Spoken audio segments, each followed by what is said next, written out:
Call it Rockingham Speedway, North Carolina Motor Speedway, or just The Rock. Rockingham is among stock car racing's most historic racetracks, and tonight we take to it 165 times for the second round of 22 on the Outlaws Sim Series Gunman Truck season.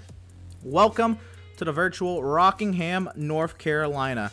Devin Zimmerman joins me on the call tonight, and our colleague Vincent Cortez is on our social media coverage this evening, where you can check out his updates tonight on Facebook, Twitter, and Instagram.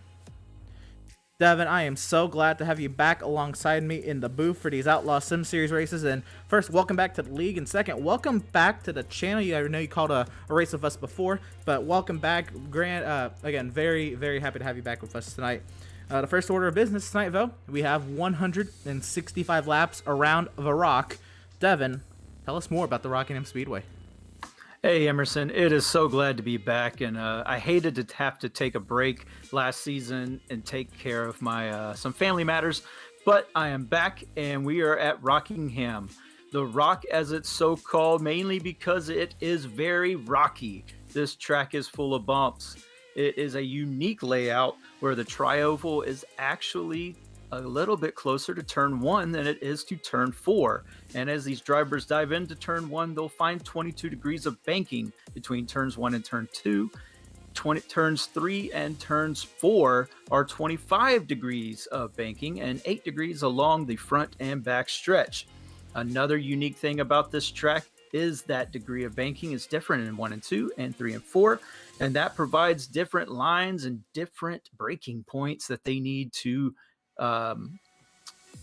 deal with getting into turn 1. So with this unique tri-oval, it allows the drivers, a very interesting situation when they're running side by side to find the line to get into turn 1. It is very, very difficult with how quick you need to make that judgment call when you're trying to pass in 1 and 2. 3 and 4 is a little bit more standard, but getting off of 4, you will find the back end of the truck does want to turn around a little bit, so you will have to be careful. Likewise, pit entry is very early. It is in the middle of turns 3 and 4, so you need to make that judgment call getting into turn 3, and then you need to make sure you're not getting run over, as the preferred line is the bottom line. So we will be watching that tonight with green flag pit stops take place, as well as how these drivers will adapt. So again, it is so great to be back with you guys, and I'm looking forward to a great season, Emerson.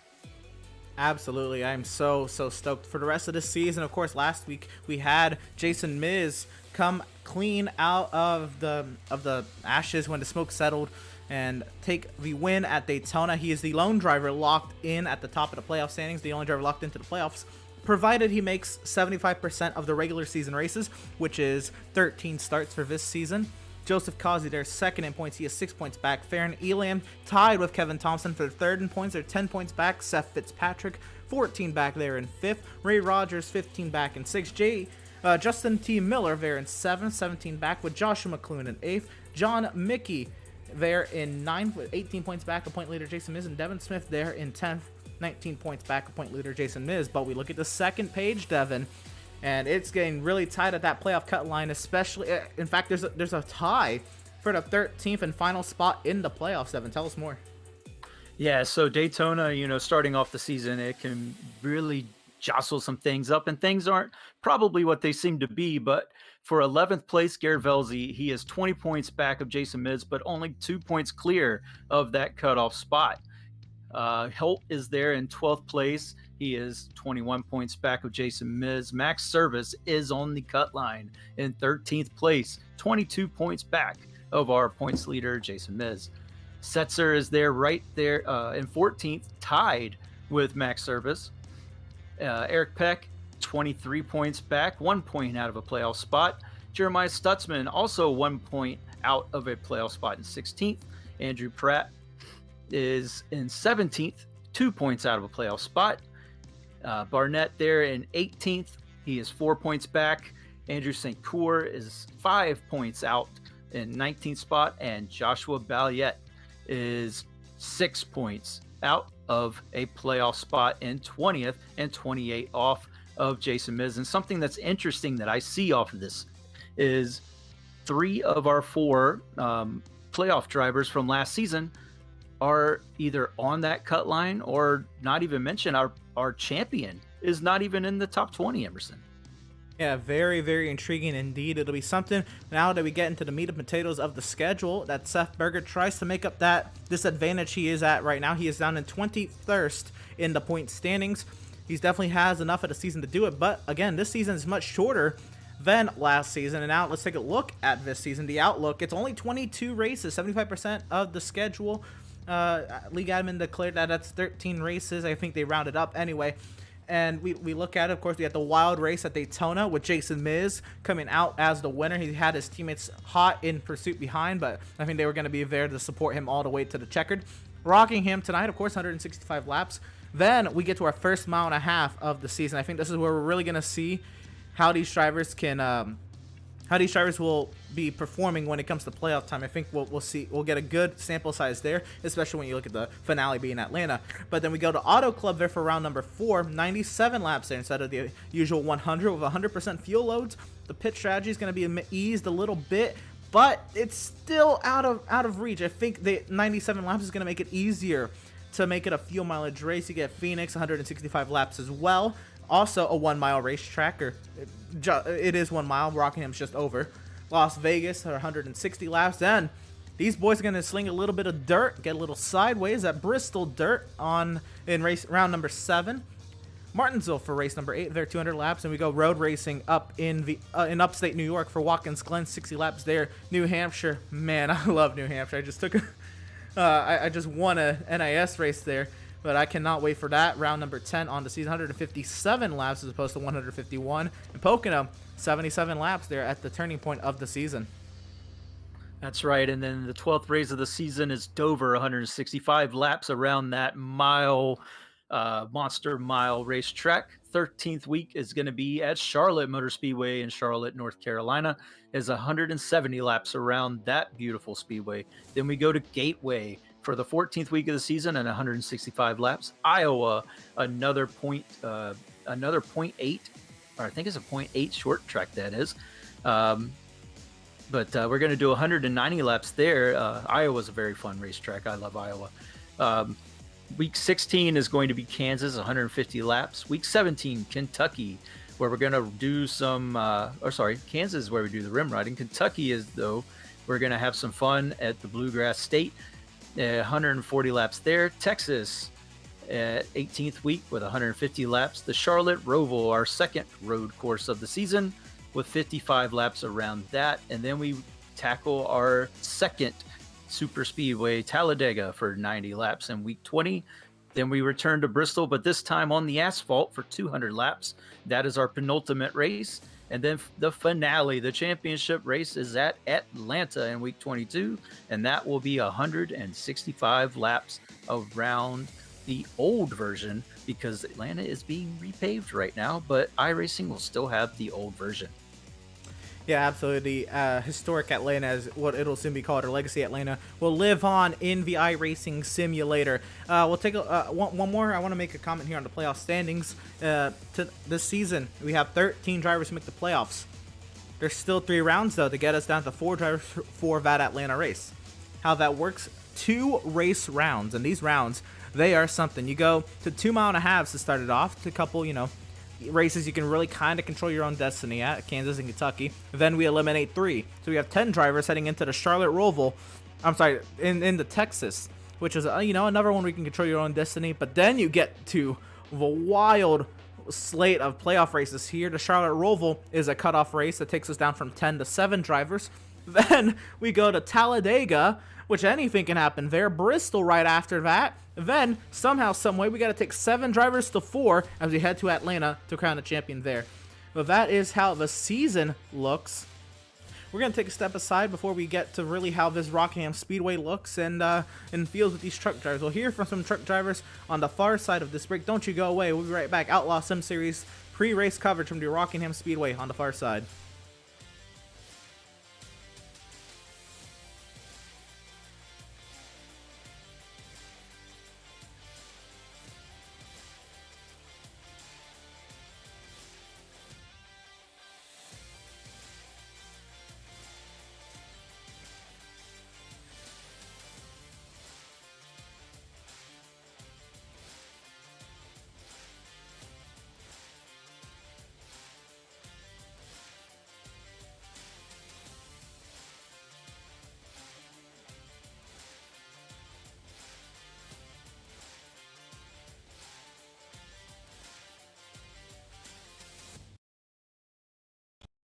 Found yourself trying to hide your joy because you're unhappy with your teeth? Your smile is the first feature noticed in an interview, on a date, or in family photos. We want you to be able to shine bright as your best self, and our teeth whitening system is the perfect step toward restoring your confidence.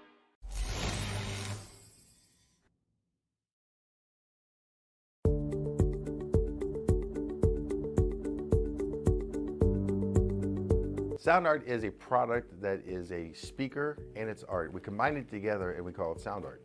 What makes it so unique that any picture can be your speaker? Sound art gives you the high quality sound without the ugly speaker. This isn't a picture with a speaker, the picture is the speaker. Just imagine your wedding picture uploaded onto a canvas and now it's speaking 10,000 tunes. I mean, it's a very cool concept. What we like so much about it that you can take anything that means something very special to you, upload it on the canvas, have it hanging up in your room, your balcony, wherever you want to put it, and now it's a speaker. I mean, how cool is that? It's something that we have that and no one has. No one has this product. It's just a great gift to give anybody. It's just a neat concept. Around here we say, art never sounded so good.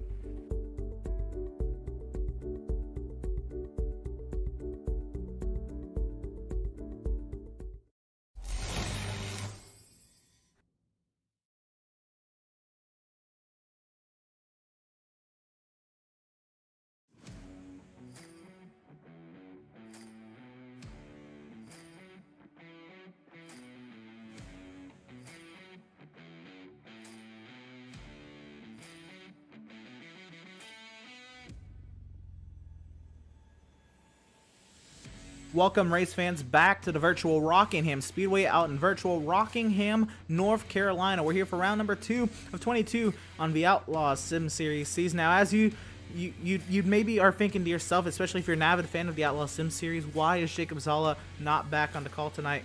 Well, I'll let him kind of tell it himself. We were able to talk to him a little bit earlier just to gather his thoughts on not being able to continue with us for the time being. He may be able to, of course, if his schedule frees up, but we'll let him really talk about it.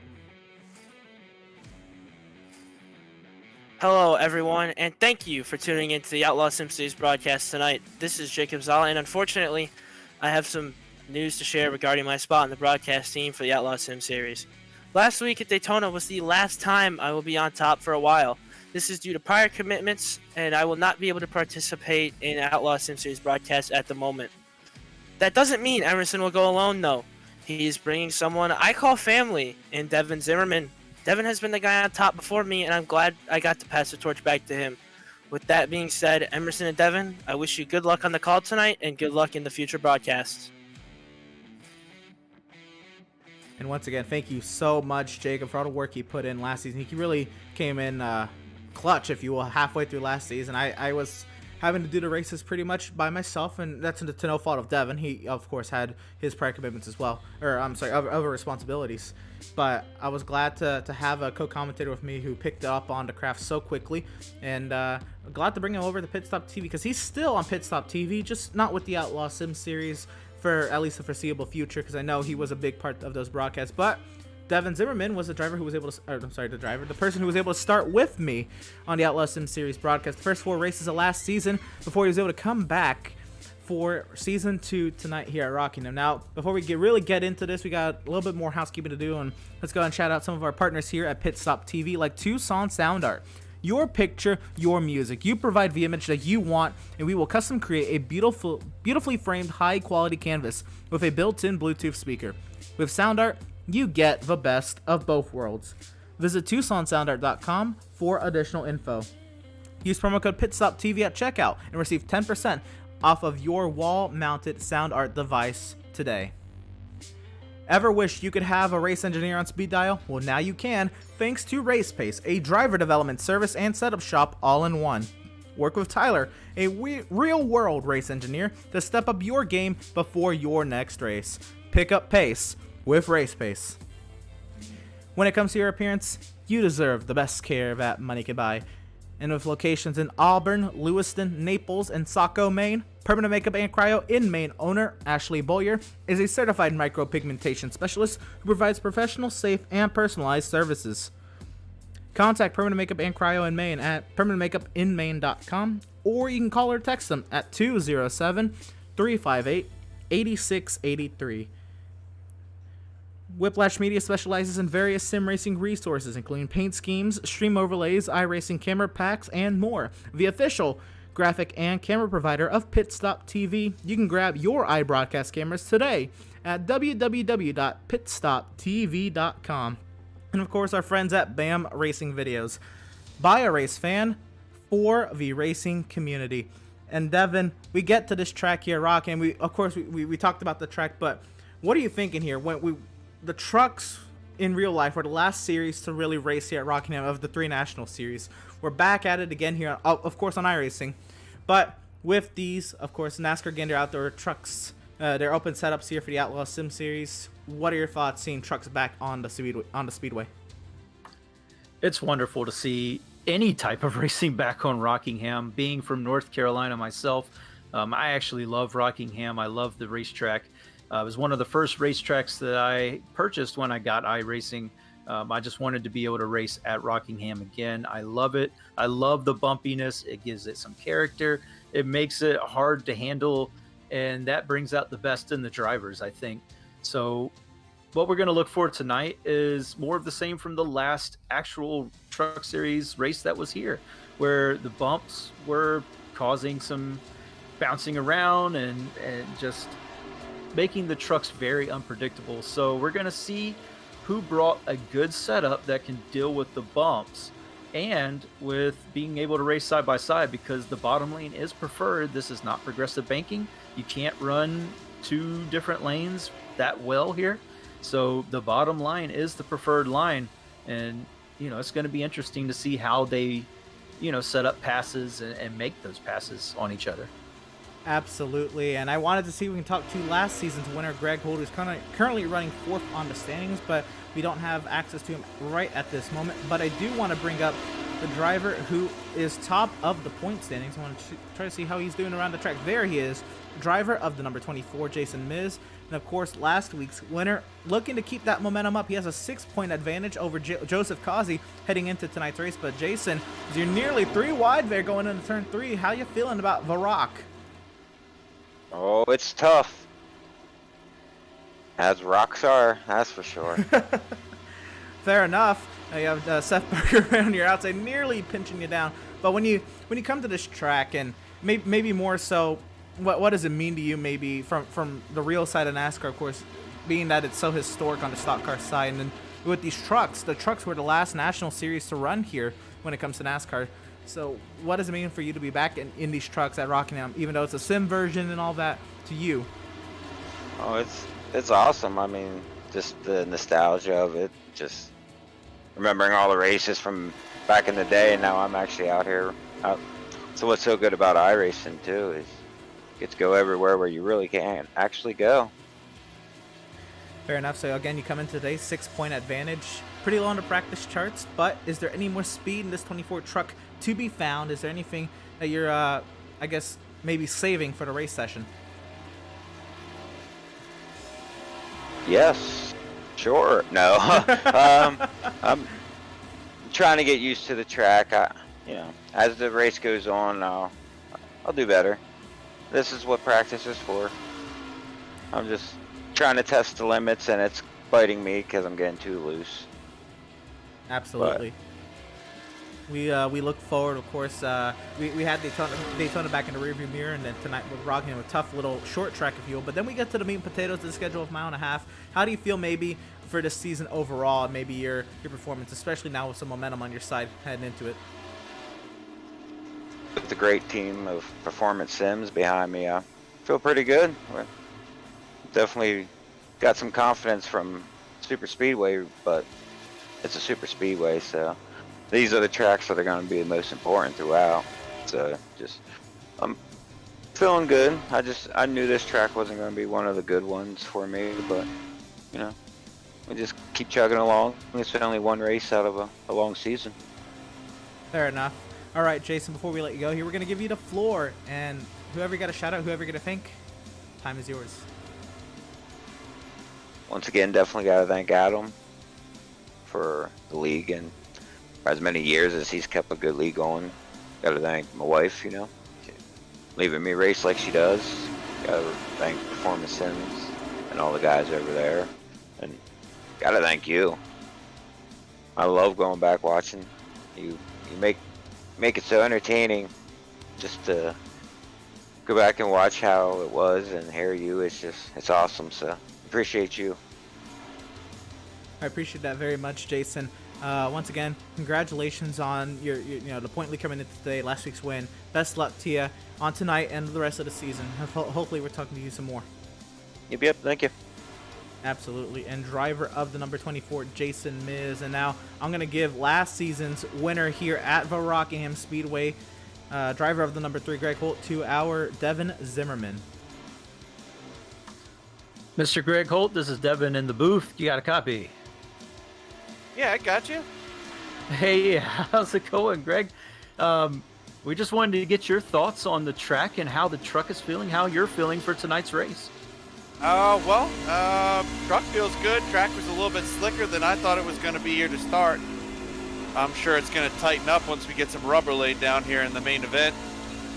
We'll see. This place is pretty racy. Going to take a good long run setup to win it, though, I think. So we'll see what we got. Well, I'm sure you would know all about that. You did win the race in the Outlaws Sim Series here last season. Is that give you any advantage? I know it was a fixed setup and this is an open setup in a completely different car from the Xfinity to the truck, but you think that even gives you an advantage just knowing that you dominated the race here last season? I'm more of an open setup guy. I just, we come in and we were doing the fixed setups with a bunch of friends because it was fun. So when they switched to the open setups, kind of really made me happy.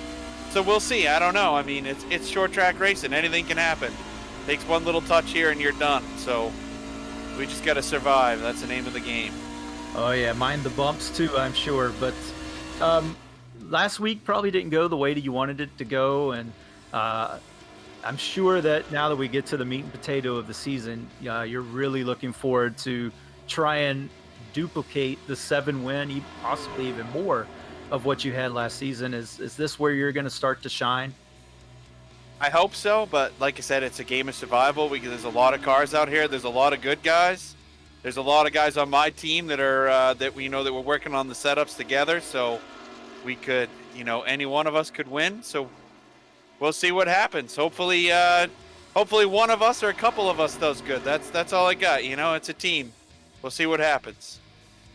I love to hear the team aspect and everybody recognizing the team aspect of the sport. It's wonderful to hear. And before we let you go, I'm going to give you the floor. If there's anyone you want to thank, any shout outs you want to give, now's your time. Take it away. I'd just like to thank Adam for putting this show on. Thank you guys for doing the broadcast, and then a shout out to all the guys at our team, Performance Sim Sport. They put in a lot of work week in and week out in the A cars and in the trucks here. So, but we have a lot of fun. So. All right, thank you so much, Greg. We'll let you get back to it. I see you're in a battle there, but oh, he's gone. But yeah, Greg Holt took the win last season here. I don't think we mentioned that in the broadcast, but should be very entertaining to watch him and see what he's going to do now that he's in his preferred element, which is the open setup, Emerson. Absolutely. He told me last season, right after the season ended last season, how he thought about the open setups, and he was really tickled about it. He didn't necessarily prefer the trucks, but anything open setup to him just is I think a lot more better suited environment for Greg Holt, and that's saying a lot because he still won 7 races last season and half the season starts. That's phenomenal. But he is 4th in the practice charts, and he is 3 spots behind our current top time setter on the practice charts, and we'll find Joshua Fox, who's in the very thick of a pack right here. Joshua, first, how's it going? It's going pretty good. Fair enough. So you come in again today. You come in with the top time here in practice. As practice is coming to a close, what is it about the Rockingham Speedway that just really clicks for the 66? Honestly, it's not really clicking too well for me. I just ran a couple of good laps there in practice with the qualifying setup. The race trim truck, I'm still trying to work on, so we'll see how that goes in the race. Fair enough. So you're looking here. Is there? Of course, I feel like this race may go green, and I could be proven wrong, but we saw only 2 cautions in last season's race. So the likelihood of this going green, how important is it going to be to start up front and try to maintain that track position? I think track position is going to be key. As long as we can make it through the first few laps clean, I think it's going to stay green for a long time. And being up front will definitely help with that. So hopefully qualifying goes well and we can all start up front and stay out of the wrecks. Absolutely, and as practice comes to a close, what is...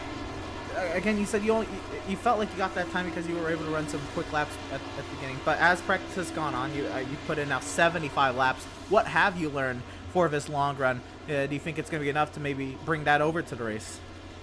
A lot about saving the tire. I know that saving tire is key here.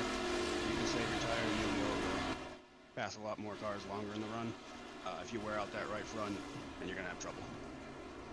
Fair enough. Well, Joshua, as we get to the end of practice here, we're going to leave you to it, get you into that qualifying mindset. But before you go, we're going to give you the floor here. Shout out whoever you got to shout out. Thank whoever you got to thank for getting you right to this spot tonight. All right, well, shout out to Dark Horse Racing and all the guys that are racing here with me, all my teammates here, and shout out to everybody watching. Hope you enjoy the show. Right on.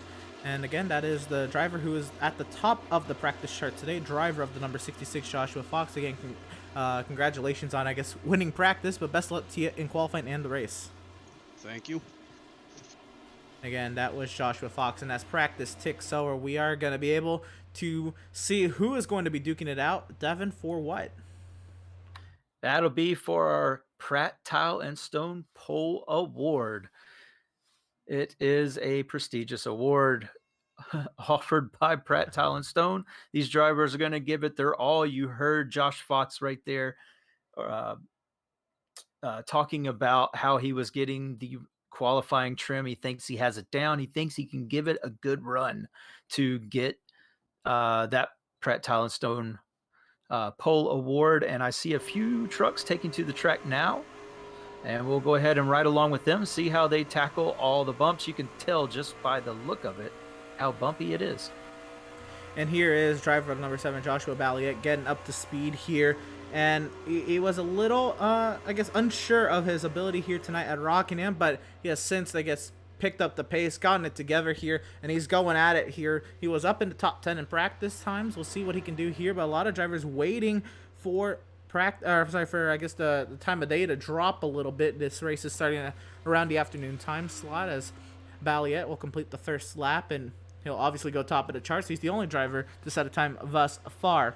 Let's go ahead and find our way around the track, and we'll catch up with Joseph Causey and his number 88 machine that's actually pulling off the pit lane. We'll actually find somebody who's getting up to speed here, and Kyle Lingerfelt. Yeah, we're watching Lingerfelt go around now. Oh, there is a new fastest lap. Tyler Markle to the top of the charts. Very close time between him and Joshua Balliet there. But let's see what Causey. I have a feeling he's going to make a good effort to get up to the top there. Lingerfelt is, we're watching now, he probably needs to get a little lower than that, but decent line through 3 and 4, trying to keep the speed up to the run to the line. It'll put Lingerfelt there 7th of the 7-time set, but we're riding on board with Joseph Causey. He will cross the line, and his first lap will put him, actually, I guess he's starting his first time lap, but it is Matthew Setzer who's gone 3rd quickest, Brandon Richardson 4th, Devin Smith there in 5th, Jeremiah Stutzman clocks in at 8th right behind, Jesse Adams there in 7th, and now we get some times going here. Andrew Pratt up into the mix. Kevin Thompson set the time. We have 11 times now, more times coming. Joseph Causey will go 2nd quickest behind Tyler Markle. Yeah, and you can see the difference of the lines that we ran with Lingerfelt in that first lap and then Causey in the second lap. You see Causey's a lot closer to that yellow line in 3 and 4. His truck is able to ride that line. Oh, and here is Fox now on the track. He goes 3rd quickest. But you can see how the trucks just ride the yellow line through 3 and 4. Causey to the top. I had a feeling.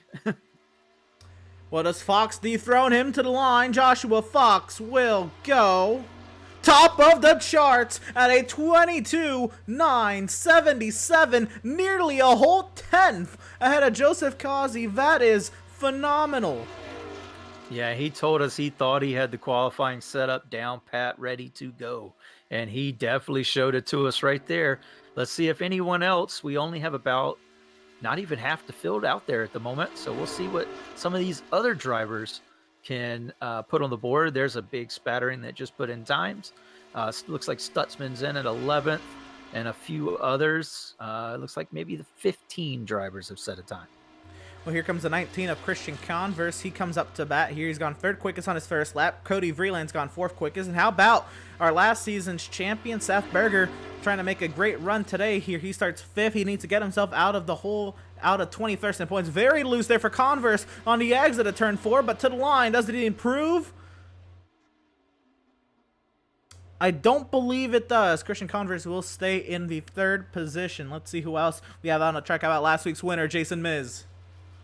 Yeah, I believe that little bobble off a 4-cost Converse there. Here comes Miz to the line. I'm not sure if he just started his lap or if he is out of the top 10, but we'll take a look here. Keep riding on board with him.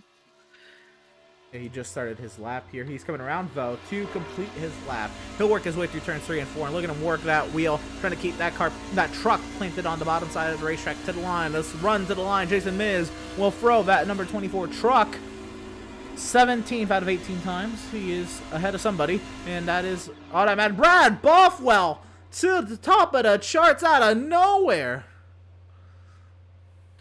Yeah, I don't believe he was in. I think he may have been like, I don't know if he was in the top 10 or not. Maybe he was just running on or practicing on his race pace truck, had the qualifying set down and was hiding it from us, kind of pulling a Mercedes F1 deal and just kind of, sandbagging a little bit. But beautiful time by Bothwell. Absolutely. Definitely could have been not revealing his entire hand in the practice session. Jason Miz trying to fight with that truck off of the corner. I believe actually he set both of his times here, so this is just some extra practice for himself. He's gone up to 12 quickest, though. That is not too shabby when he was down in 25th on the practice charts. Yeah, I'm sure Miz would like to be starting a lot higher up, but he said it himself. He's not too comfortable at this size track. The smaller tracks he's not proficient at yet, but I'm sure he will get there. He's a great driver. Just probably, going to bide his time at the beginning of the race, take it easy, try not to get involved in anything messy. But it looks like 19 drivers have set a time. We got about 3 minutes and 45 seconds left of qualifying. Well, as no drivers are out on the track now, and I do expect some drivers to maybe hit the track later. We still have yet to see Greg Holt take to the track and a couple others that I do expect to take time here. There is something I want to mention tonight, and tonight we have a choose rule in effect, and that means that these drivers will be able to select which lane they want to restart in regardless of their position on the restart of a caution period. I believe the initial start will still be set by iRacing minus the pole sitter. The pole sitter will still have lane choice, but as we come to a restart, as we come around to the 1 to green, drivers will have to make their choice at the start-finish line, and it must be definitive, either the left-hand side of the racetrack or the right-hand side of the racetrack in their respective queue. It'll be very interesting to see what drivers pick here. We've seen, of course, that bottom side's preferred, but if you can get that nice arc into turn, if you can get clear on the restart and a nice arc into turn 1, that outside may be a way to go on restarts. What do you think, Devin? I do think the bottom line is going to be preferred, but you can make the outside line work if you get a good enough jump on the restart. It is very, very cool to see the choose rule put in place by the Outlaws Sim Series. This is something that is not in iRacing, something that the admins of this league are implementing and watching closely, and I love to see it, Emerson. It's so awesome. Absolutely. And while we have a little break in the action, we'll take this moment to shout out what else is coming up on the channel here at PitStop TV. And of course, this Friday night we have the MSRA National Series and their NASCAR Xfinity style cars, 8:15 p.m. Eastern this Friday night. They're up in New England at the New Hampshire Motor Speedway for a great grand old time. That'll be a fun one. Then this upcoming Tuesday, we'll have Nork taking to the track out in Elkhart Lake, Wisconsin, covered in Wisconsin greenery. Road America I just found out today, they're going to be grid starting on the front straightaway at Road America. That will be a blast. Tune in Tuesday night, 6:40 p.m. Eastern there. And on Wednesday, the International Online Racing League takes their IndyCar series to the Chicago Street Course, 7:20 p.m. Eastern on Wednesday night. Of course, the Outlaws Sim Series will also be on Wednesday. We'll be pulling double duty, two crews doing work on Wednesday night, next Wednesday, for the IORL Chicago Street Course race, and of course here for the Outlaw Sim Series at Homestead. I do believe we'll have the same crew with us tonight on that Homestead call and that Homestead run as Greg Holt. He has gone on track. He's gone 7th quickest, and he's pulled off on his second lap. I believe he got loose out of turn 2, and it just ruined his lap. So that's why he's going to go ahead and call it a day on qualifying, take his 7th place, and get into the race. But it is really cool that Nork is going to do a grid start in stock cars. It would be just worth tuning in just to see the start, just to see what they do. It's going to be amazing, I think. And it looks like with 35 seconds left in qualifying that all the drivers have qualified, so we can award that Pratt Tile and Stone Pole Award to Brad Bothwell. He is set the fastest lap time with a 22.956, and he is the winner of the Rockingham Speedway Pratt Tile and Stone Pole Award. Pratt Tile and Stone, serving Central Vermont since 2005. And of course, a big congratulations to Brad Bothwell on that Pratt Tile and Stone Pole Award. And as qualifying ticks down here, we now head into the race session. And as we get into that, we'll go through our starting lineup for tonight's 165 lap affair around the Rock here in Rockingham, North Carolina. And on the front row, it'll be driver of the number 31, Brad Bothwell, and to his outside will be quick-time driver in practice, driver of the number 66, Joshua Fox. Row number 2, we're going to find driver of number 88, Joseph Causey, and to his outside, driver of the number 19, Christian Converse.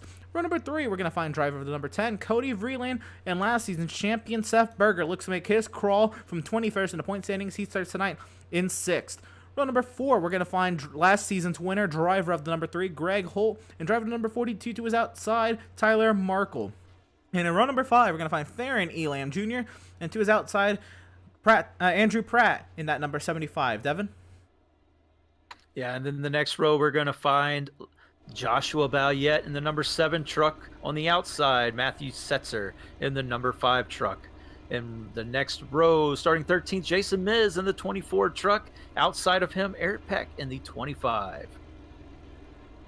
Starting 15th, Kyra Lingerfeld in the 65 truck. And 16th, Brandon Richardson in the 29 truck. 17th is Jeremiah Stutzman in the 71. And 18th, Jesse Adams in the 55 truck. Devin Smith will be starting 19th, and 20th on his outside, Kevin Thompson in the number 89. We find our way back to row number 11. We'll find the 51 of Ray Rogers, and to his outside, James Good. Now we're getting to some drivers who did not set qualifying times back here, by the way. Row number 12, it'll be Seth Fitzpatrick, and to his outside, the 18 of Joshua McClune. Row number 13, it'll be the 32 of Jeremy C. Poole and the 69 of John Mickey. Row number 14, it'll be the 63 of Randall Barnett and the 6 of Daniel Park. And back in row number 15, it'll be Matt Rogers and Andrew Schroeder. And in the 16th and final row on the grid, it'll be Doug Solms in that number 67. And as the field gets off the front straightaway grid, if you will, here at Rockingham, Brad Bothwell is on the pole. Let's go through the weather heading into tonight's race. And it's 92 degrees Fahrenheit, the track temp. That's a fairly cool track temp, as the air temp's only 76 degrees. Devin, what say you? Winds coming 7 miles per hour out of the south. Yeah, it's going to be a very interesting start with all these trucks and all the bumps. It's going to take that outside lane to get some good momentum or just get to the bottom as quickly as possible. And I got to say, starting in that 6th spot, watch out for last season's champion, Seth Berger. He is awesome if this thing gets onto a long run. He is great at saving tires, so watch him closely if we get a long green flag run. Once again, before we get going here, just want to remind everybody, Devin Zimmerman on the call with me tonight, Vincent Cortez on our social media coverage this evening, and of course myself, Emerson Arden, on production and on commentary tonight. But here we go, as the field is in the hands of the driver number 31. We are racing from Rockingham.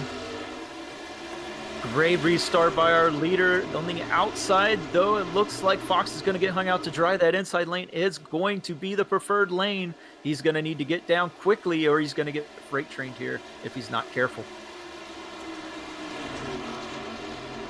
The battle for third, Christian Converse will clear by the number 66 Joshua Fox, as Brad Bothwell will lead through lap number 1, but he's got company. It is driver number 88, Joseph Kazi, hot in tow. Kazi had a great restart as well. He's got the preferred lane, get off the turn and pass as possible. He is there on the quarter panel.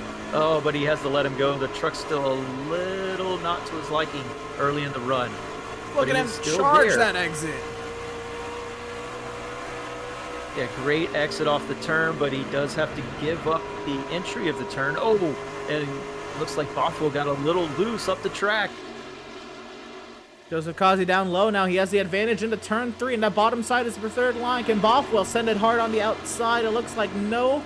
Joseph Kazi will clear out to the early lead here at the Rock.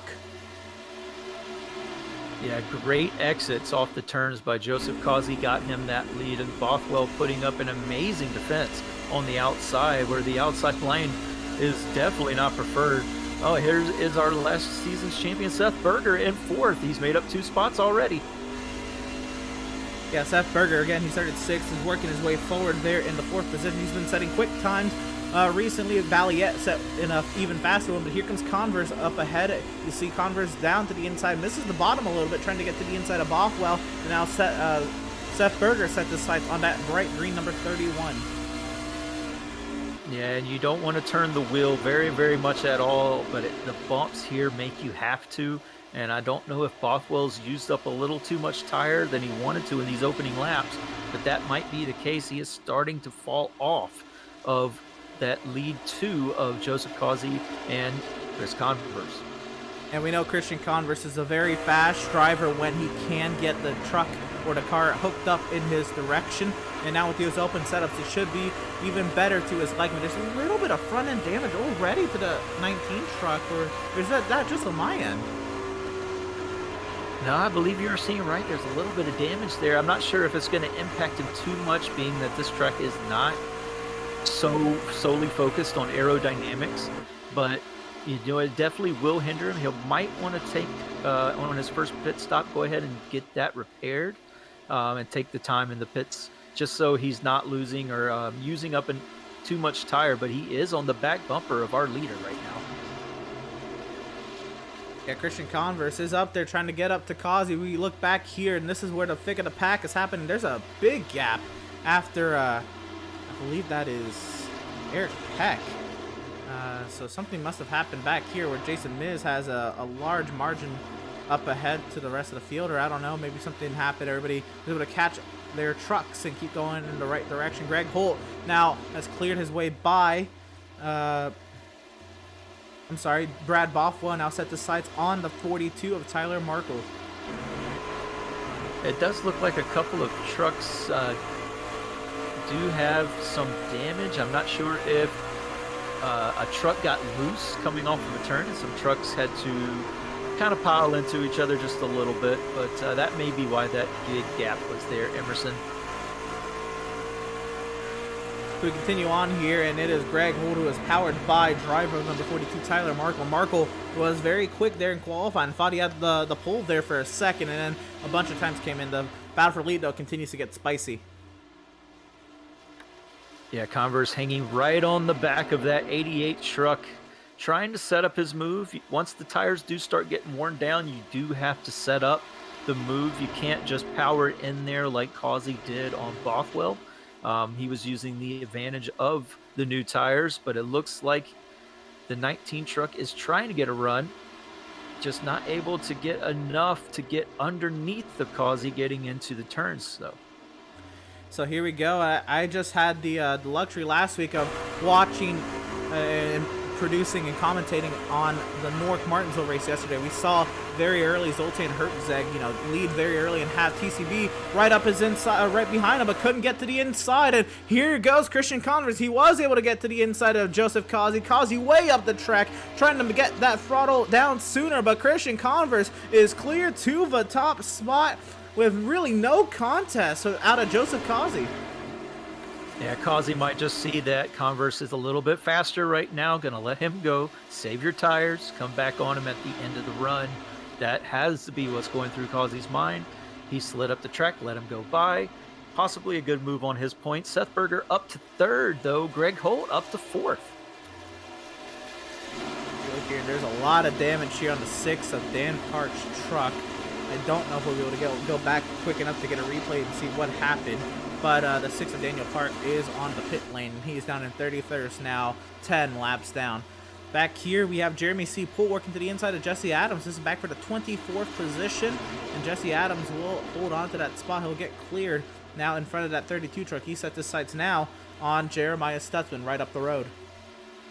Yeah, and he made the move on the outside. You don't want to do that too often. It will eat the tires up more than the bottom, but he seems to be liking that middle line. Gives him a good run off the turn, but it will eat the tires up if you're not careful. And then a big old pack back here. Yeah, this is going on back here for about the 25th position on back. Kevin Thompson leads this pack over Setzer, Barnett, Solms, and Jeremy C. Poole. Looked like everybody was kind of scattered. Jeremy C. Poole fell right through the field right here, and he's going up into the wall. The 32 truck goes. Yeah, 32 truck, unfortunate. That's going to hurt the truck a little bit. It also looks like the 5 truck of Setzer has a little bit of damage on the front end of his truck. Yeah, and this effectively does race like a short track. These guys have been beating and banging in this midfield. Here comes Setzer to the inside for 25th on Thompson. He'll get past and get there. Yeah, and he is got a little tight off the turn. That's going to happen off turn 2. It does get very tight there on the long runs. But it looks like, the cooler head prevailed there. He let him go. He knew that the 5 truck is faster right now.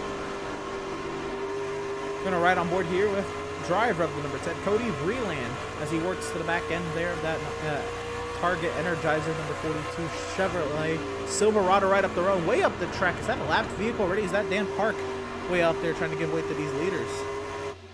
No, that is not. That's Andrew Schroeder. There possibly was some issues that happened in the back of the pack on that restart like we thought.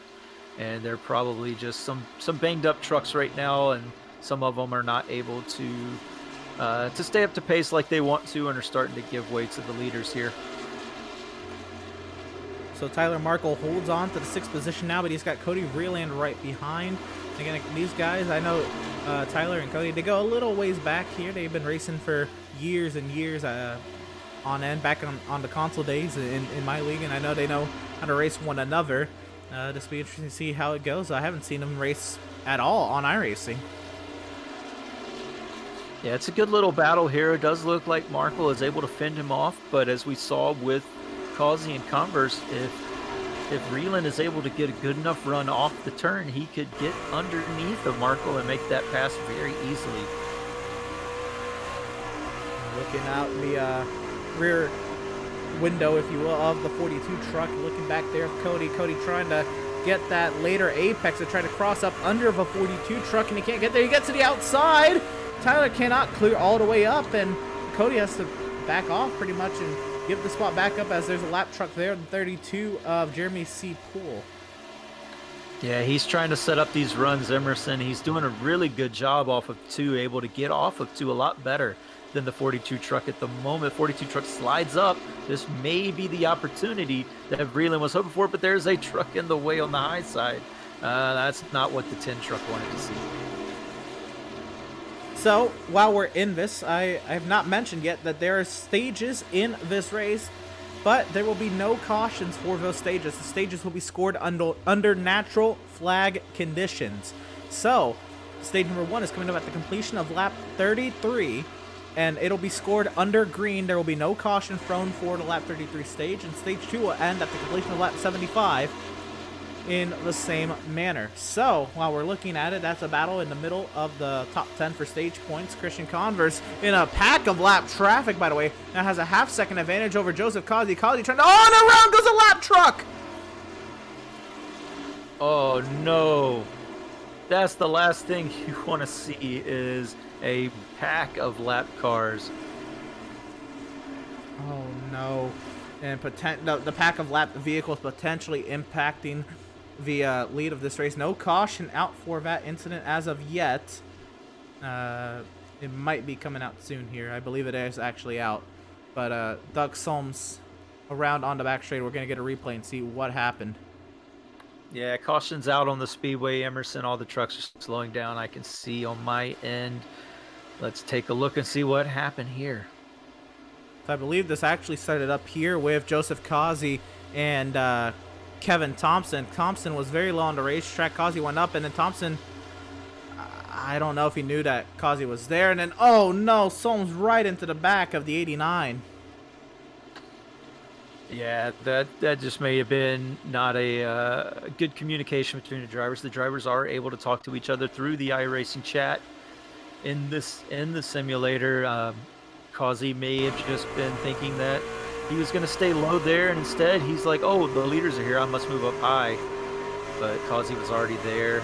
Causey trying to split the middle, and oh, possibly some net code involved as well, Nate, possibly. Potentially. But what this is going to do is it's going to slow the field down, and we will now see pit stops underway here. 4 of the front runners, and it is Christian Converse, the leader, with that front end damage. By the way, left front a little messed up here as well. Watch Christian Converse and company come down to pit lane, and we'll see maybe a little late charge here for a stage victory out of some of these drivers. Causey's rear end is absolutely destroyed. I'd imagine he's going to spend a little bit of time getting that repaired as well, and we'll just have to see what happens here. Yeah, it's a matter of if you want to go for the stage win. It does look like the 19's not going to take any damage repairs. He's just going to go straight on out, try and get the stage win.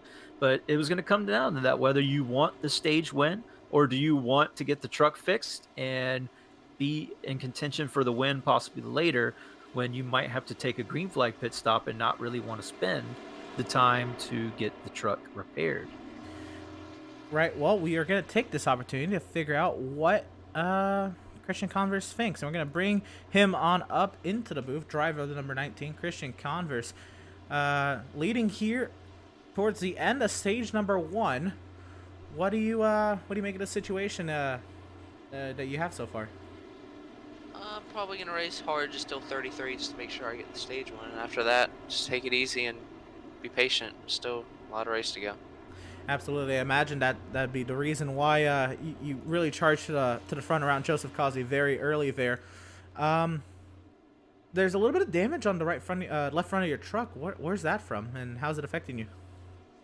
See, it says that I hit him. I didn't think I hit him. I came down pit road planning to get my damage fixed, and I had no damage. So I don't know if it's a glitch or what it is, because I don't have any damage. Fair enough. Are y'all on the 2 to green right now, coming around to the 1 to green, or is there? Yep, we're coming to 1 to green. Well, y'all are gonna have the first opportunity to check out the choose rule. How do you feel about your decision here? Low side, high side? What do you think? I think the low side is definitely going to be the way to go here. I don't think that's going to be really a factor. I think it's going to be that second or third place car if they want a chance at going to the outside or not. Fair enough. Well, we're going to leave you to it, but before we let you to it, we'll give you the opportunity to shout out whoever you got to shout out, thank whoever you got to thank for your laps led so far. I just want to thank Greg and Causey for helping make the setup. I thank broadcasters, grandma, dad, and everybody else. Absolutely. Once again, driver number 19, the current race leader, Christian Converse. We're going to leave you to it. Driver, best luck to you. Thank you. And as you saw there on your screen, the first choice made of the season for these drivers and their restart lanes. And you saw a lot of drivers elect that inside, and some drivers got really lucky. A nice little payday going up to that outside lane, Devin. Yeah, I believe it was the 98 truck who saw probably 6 drivers dive down to the inside in front of me. He's like, you know what? I'm going to take the outside. I'm going to gain 6 spots. Maybe I can get down to the bottom before I lose them again. I mean, why not, right? When you're far back in the pack trying to get into the top 10, take that chance. Well, here we go. As the iRacing.com safety vehicle pulls into the safety of pit lane, we have 3 laps to the completion of the stage, and we are racing from Rockingham. Oh, big jump there from Jason Miz, but he got stopped up by the 77, but he's going to be able to get to the bottom down. And his Highline bid actually paid out for the 24 truck. Everybody back here fighting very hard for their stage win. So you know the top 10 right here, Farron Elam, that nice jump up there. He's 3rd in the standings. We don't know if he's going to really maintain that spot, but if he gets himself a stage point here to help out with that, Jason Miz as well, trying to hold on to that points lead. This is going to be a nice little run. He's got a 6-point advantage over Joseph Causey, who's way back in the back of the pack after repairing some damage. Greg Holt, though, coming around to 1 lap to go in this stage. Can he steal this one away from Christian? Yeah, Greg Holt is making a push. He wants the stage win, get back in the playoff, or he is in the playoff picture, but get further clear of it. And oh yeah, he's right on the back bumper there. Down the back straightaway for the final time in this stage. He's not able to make a move. And so that being said, driver of the number 19, Christian Converse, will come off to number 4 and win stage number 1 over Greg Holt, Tyler Markle, Seth Berger, Cody Vreeland, Joshua Balliet, as Cody Vreeland says the fastest lap, Jason Miz over Joshua Fox, Farron Elam Jr., and Andrew Pratt. The top 10 as they come across the line for that stage victory. Now working lap 34 now. How hard will Christian Converse fight to stay up in that top spot with Greg Holt breathing right down his neck? Yeah, the 42 truck of Tyler Markle has snuck into the picture as well. He's right there wanting a bid for this lead. Yeah, Tyler, he really came up the running order pretty quickly. Remember, he started 6th, and he's up here now really duking it out with these boys, trying to see what he can get done up in this podium position right now. He's got last season's champion Seth Berger, and last year those two were teammates. They're not teammates necessarily this year. But Tyler Markle, I believe he's working with Dark Horse Racing, considers himself a little bit of a dark horse after winning last season's Auto Club competition road course season opener. Has been on a winless streak since. So this is Tyler Markle on a 36, maybe 37 race winless streak, trying to end that today. Right now, running on in the top 3.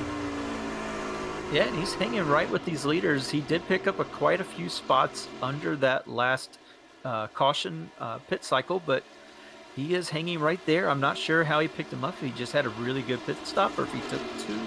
I'm not able to see that at the moment, but very, very good run for him so far. I'm sure he's really trying to get this win. Absolutely. This has been one of the best runs I've seen out of Tyler Markle in a long time, and I'm very impressed with it. Greg Holt still trying to work over 19 of Christian Converse. He's been gapped a little bit as Tyler. You see in the mirror up there on your screen, Tyler was very sideways into the corner, and he's not running that bottom. Tyler trying to hold on to what he's got in that 42 truck. We'll see if he can hold on to it with Seth Berger pressuring. But here we go for the lead. Converse now under heavy fire from Greg Holt. Yeah, Holt gets a good exit off of 2, trying to set it up. I know Converse doesn't want to give up the lead. He wants to save as much as he can as far as his tire life goes, but he just wants to stay in control of this race and not give it up. He does seem to be pulling out, though, a very good exit off of 4. Absolutely. Christian Converse, I think he's gotten these exits nailed down to perfection here. And Christian Converse is a driver, again, we've seen a lot of. Seth Berger also just fell from 4th to 6th. He just got overtaken by both Cody Vreeland and Joshua Balliet. And very interesting. Again, teammates right there in the 7 and 77 going at it. And the 10 as well, I believe. They're all teammates, actually. But very quick flip of the positions. I thought Seth was going to have his go at Tyler Markle, and now Markle gets a little bit of a chance to breathe, but Cody Vreeland back right behind. We saw Vreeland right up on the tailgate of the 42 before the caution came out. Yeah, Cody Vreeland wants to complete what he was trying to before the caution. He is right back on the back of that target truck now again. Let's see if he can get another good exit. He was starting to get some really good exits at the end of that run before the caution came out. I'm sure he wants to keep that up, see if he can get around this 42, but the 42 is putting up a very good defense. And Tyler Marco's doing a great job, but he's not getting glued to that bottom side. He got a little bit better there, but here comes Vreeland, a great run. Yeah, he was just able to keep the truck lower through 3 and 4. That gives him the run off the turn, puts him door to door in 1 and 2. He missed the bottom a little bit. Yeah, he missed the bottom, and it also looked like Marco was trying to pinch him off the turn a little bit, and that allows him to keep that 3rd spot for the time being. Again, this is a great run from Tyler Marco, like I said, on a 36-race winless streak. Trying to break that today and trying to fight for his life up here. Meanwhile, Greg Holt, Christian Converse going at it. There's been a change for the lead. Unfortunately, we did not catch that. We'll see if we can catch that. Let's go back and try to find that. Because that is an important thing to keep in mind here, and I think we found it here. Let's cue it up here, and this is... Again, this is a replay, and we'll see how the overtake for the race lead happen. Riding on board with driver of the number 3, Greg Holt, and this amazing run out of turn 2, very loose there for Converse down the straightaway into turn 3. He sent it down the inside. Greg Holt did, and they were side by side out of 4. Holt missed the bottom a little bit, but was able to still get the power down, and they went side by side down the front straightaway, and cleared to the race lead was driver of the number 3, Greg Holt. Yeah, Converse leaving a lot of room there in 3 and 4 for Greg Holt. Probably not wanting to battle him again. It is still very early in this race. Wants to save those tires a little bit, not expend them as much as as much as you want to keep the lead. So why not just fall back into second, ride around a little bit, let Greg Holt, don't let him escape, but stay right with him. Just keep the pressure on him, see if he makes a mistake or if he wears off his tires. You continue to watch that battle for the 3rd position there. Tyler Marco under heavy attack from Cody Vreeland, but Vreeland trying to find a clean way around him. They continue on. Now Tyler's really gotten that 42 truck glued to the bottom side. He wasn't earlier, so maybe he was trying to work his way down there. But Vreeland, he's getting great runs. He just doesn't really know where to go with them. If you go to the outside, you're not going to complete the pass there. You're trying to make Tyler maybe miss the bottom by a little bit and cut down to the inside, but here comes Balliet and Berger as well, right hot in tow, and Jason Miz. You know what? Jason's he's impressing me a lot right now. He was 25th in practice. He qualified, I believe, 12th or somewhere just outside the top 10, and he's up in the top 10, duking it out. He has his fair shot there. There's the battle for 3rd up the road. Vreeland to the inside of Markle. This could go south of Markle. He can't get down in line now. Markle gets down now. He crosses him over. Down the back straightaway, he follows back in line now, but the Pennsylvania driver, Cody Vreeland, will clear the Michigander, Tyler Markle, for the 3rd position. Yeah, there was only so much that the 42 truck could do. He was putting on a masterful job of defense, but in the end, the 10 truck is just a little too good right now, and he's not able to hold him back anymore. But now he's under fire from the 7 truck of Balliet and the 77 of Berger, and like you said, the 24 truck of Miz is catching these guys very rapidly as well. And I know Jason, and I know he may not always be the fastest of the bunch, but if there's something I do know Jason's very good at is saving up for that long run. I've seen him blow by me in officials earlier this week at New Hampshire.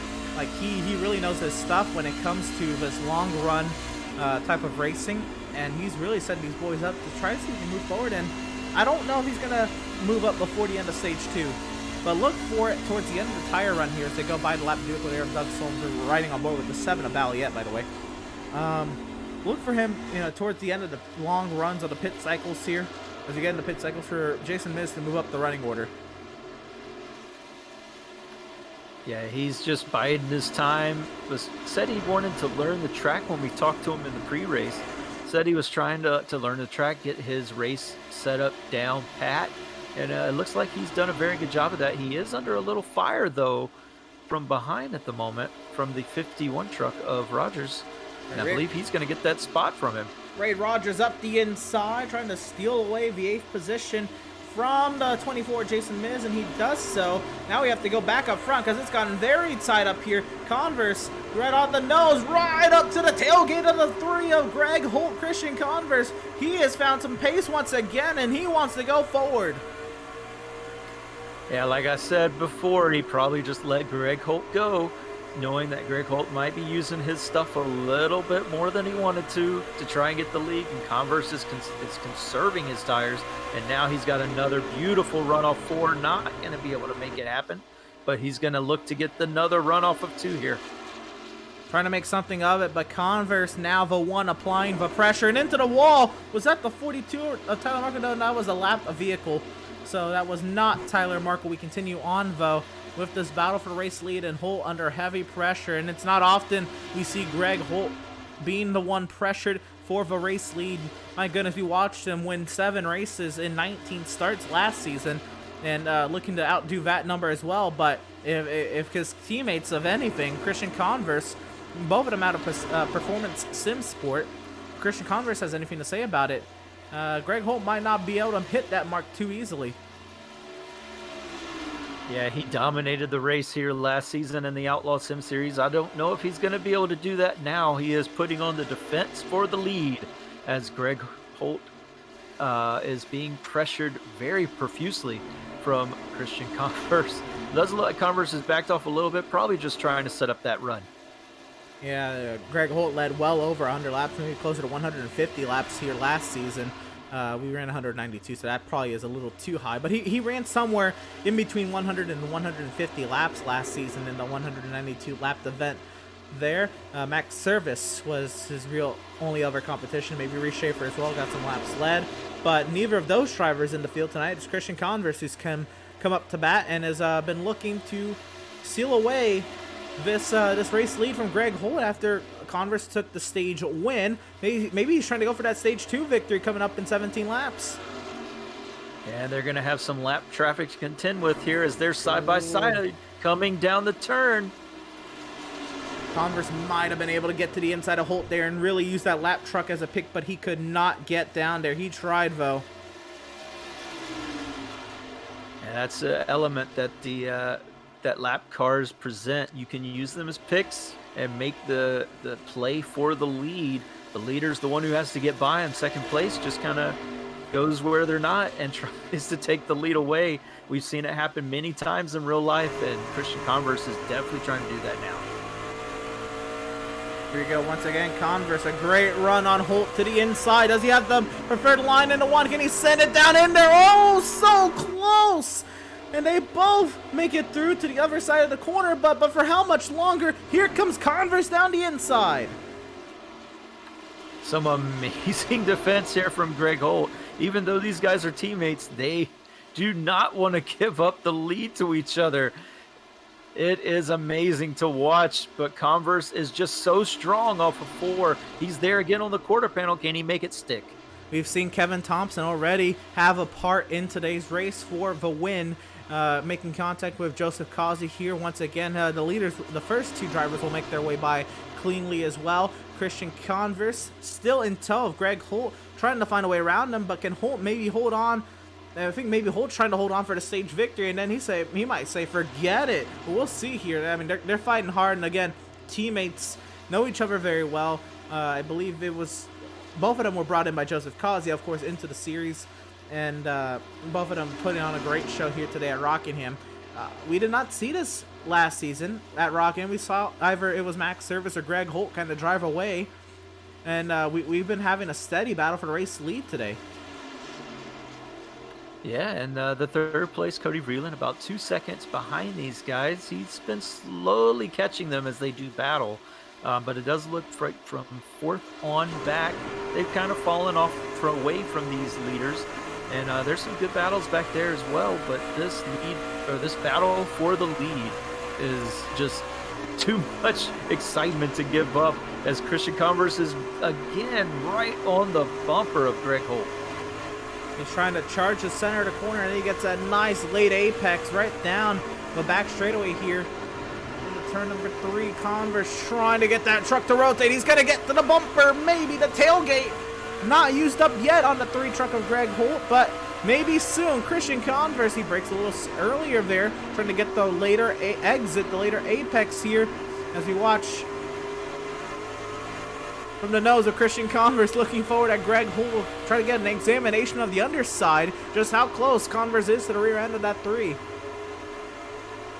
He's just getting all the runs right now, but you got to be careful. Like I said, you can use up the tires doing this if he is not careful, trying to get in high and dive it off low to get these runs.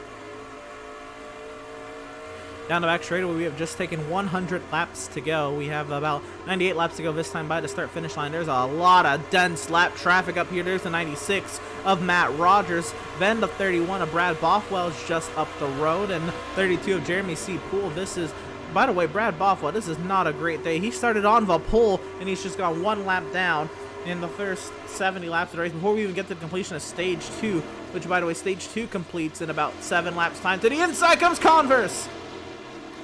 Oh, 3 wide, they make it work. The lap car gets out of the way, and Converse is there. Will he have the lead as they come to the line? I believe he will. Converse is our new leader. Greg Holt trying to fight hard on the outside. He's driving it hard into the corner, but he's going to wash up the track. Converse will clear, and with 7 laps to go in stage 2, coming around to 6 laps to go in stage 2, Christian Converse is back out in front. Yeah, like you said, those lap trucks were going to play a part. It looks like they were for a second. They were 3 wide, but all the drivers, very good driving from all 3. They make it work. Chris Converse, the new leader. Greg Holt back to second. This is phenomenal to me. This battle for the lead has been great, but I wanted you to take a look at the scoring pylon on the left-hand sides of your screens. Cody Vreeland is the next closest competitor, third place in this race, 9 seconds back of the race leaders. It's phenomenal. It's mind-blowing to me that those two have been battling so hard and they've just gapped the rest of the field. It's mind-blowing to me. And we got a big pack back here. Ray Rogers and the 2 of Seth Fitzpatrick way up the track, and we have a caution on the Speedway. Oh, that looks like Rogers was involved. Matt Rogers. Let's see if we'll get a replay here and see what happened.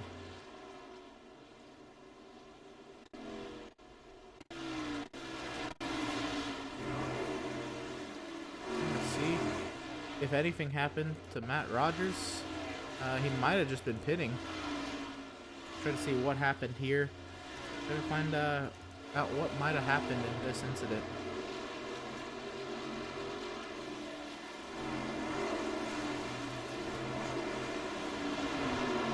Not entirely sure what happened here, but we see Gilliard the way up the track as well, trying to see what happened.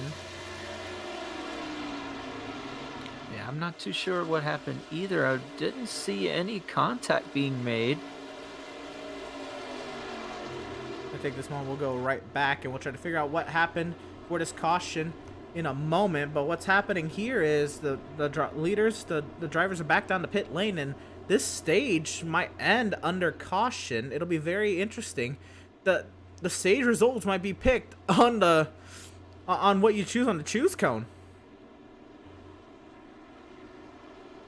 I very well could be. Actually, with the completion of lap 75 would be the end of the second stage. It will be under caution, and that should be when they are picking their line. The 19, though, probably not going to have to worry about it. It does look like he's going to beat everybody off of pit road. He will be the stage winner for stage 2 when they come around to lap 75, more than likely.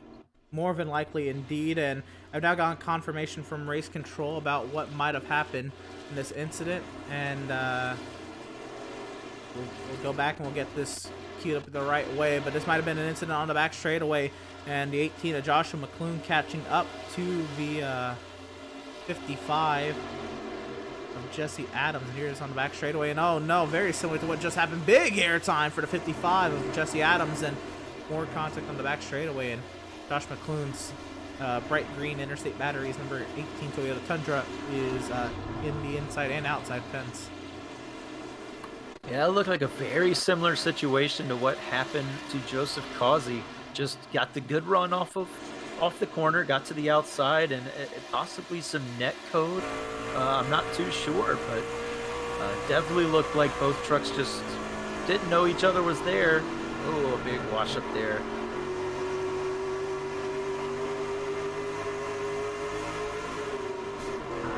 I think he was trying to maybe clear, and Adams wasn't all the way to the wall as well. I don't know. That's huge. But yeah.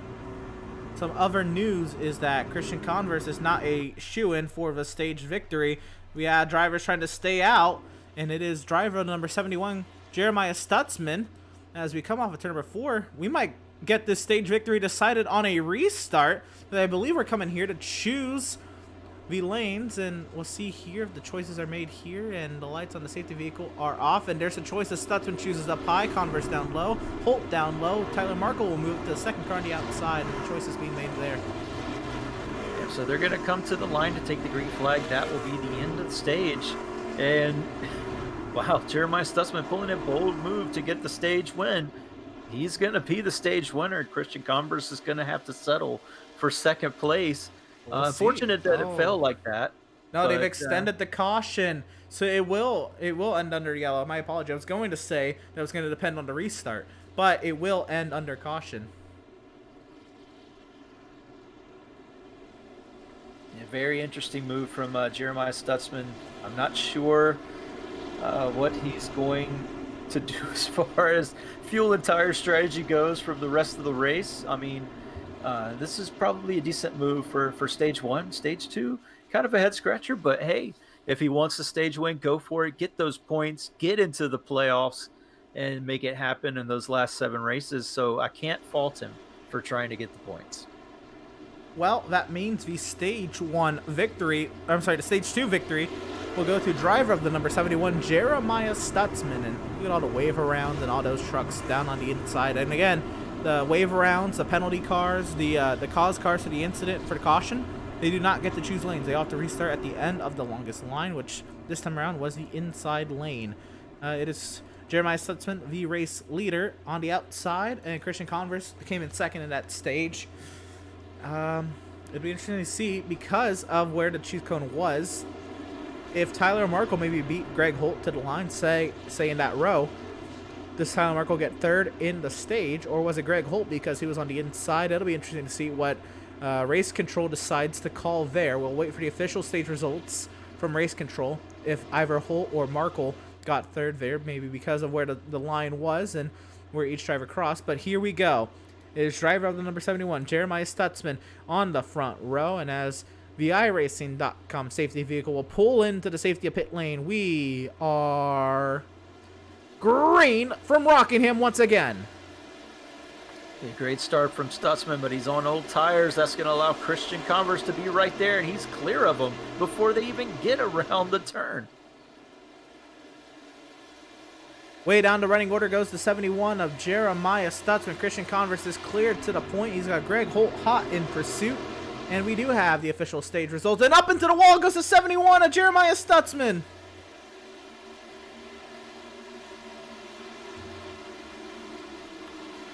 Yeah, just old tires there. Not able to hang it on the outside like he wants to. And he just makes contact. He's going to be able to get down now. But probably a little bit too hairy for what some of these drivers up front really wanted to deal with on that restart.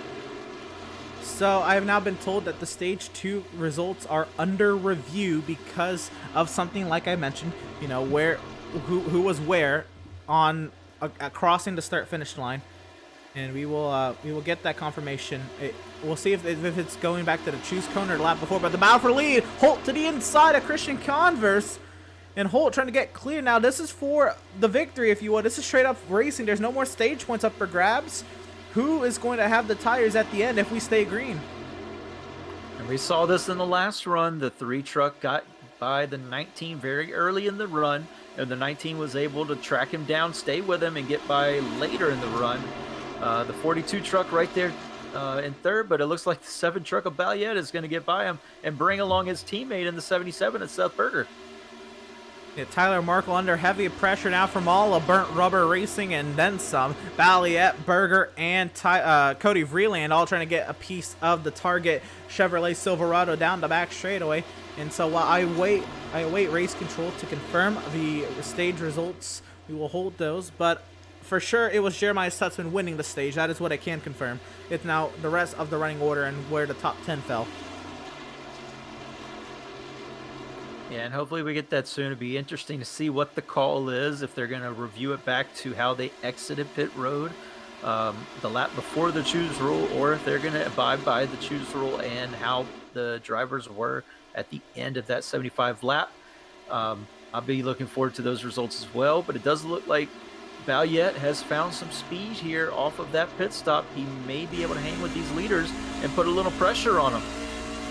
Yeah, Balliet, again, he was saying before we were in that Discord talking to Burnt Rubber Racing, seeing how they felt about Rockingham. Balliet wasn't even sure if he was going to run the race. He's running pretty much a part-time schedule, but here he's got some speed and he's caught right up to Holt and Converse. He might have something to say for these Performance Sim Sport boys. Look at this run through the center of the corner. Now that might be shredding his tires, but look at this run on Christian Converse.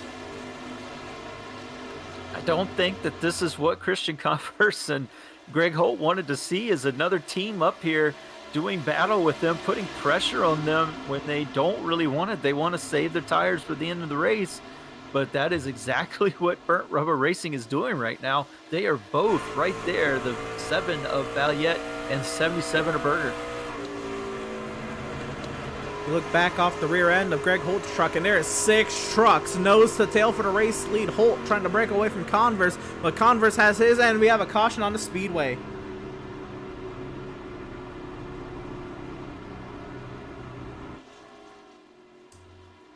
Let's see here. Oh, Jason Miz's truck is heavily damaged.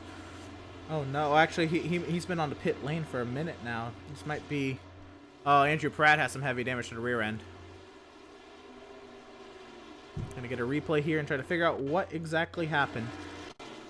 Oh, and it was Andrew Pratt going around, and you don't want to see that. This brings out the 3rd caution of the day, and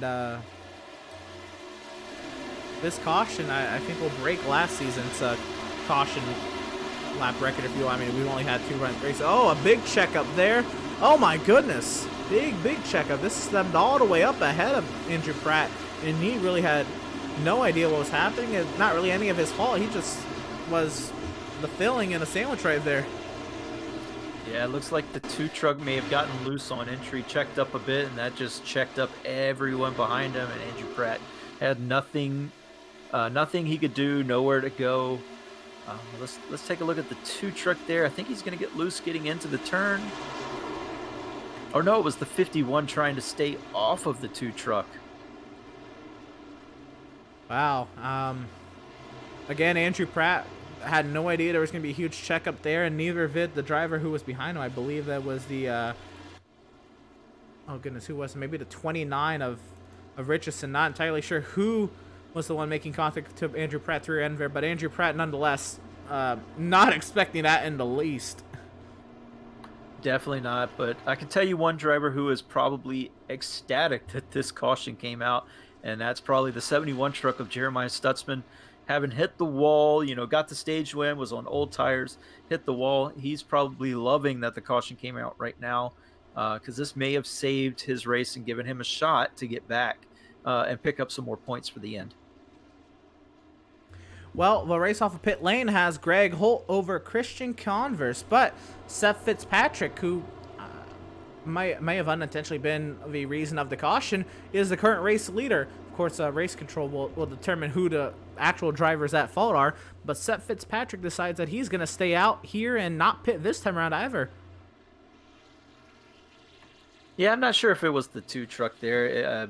I think the 51 was getting under him, the 2 truck putting up a good defense. 51 got out of the throttle to try and stay off the 2, and then it just backed everybody up behind him.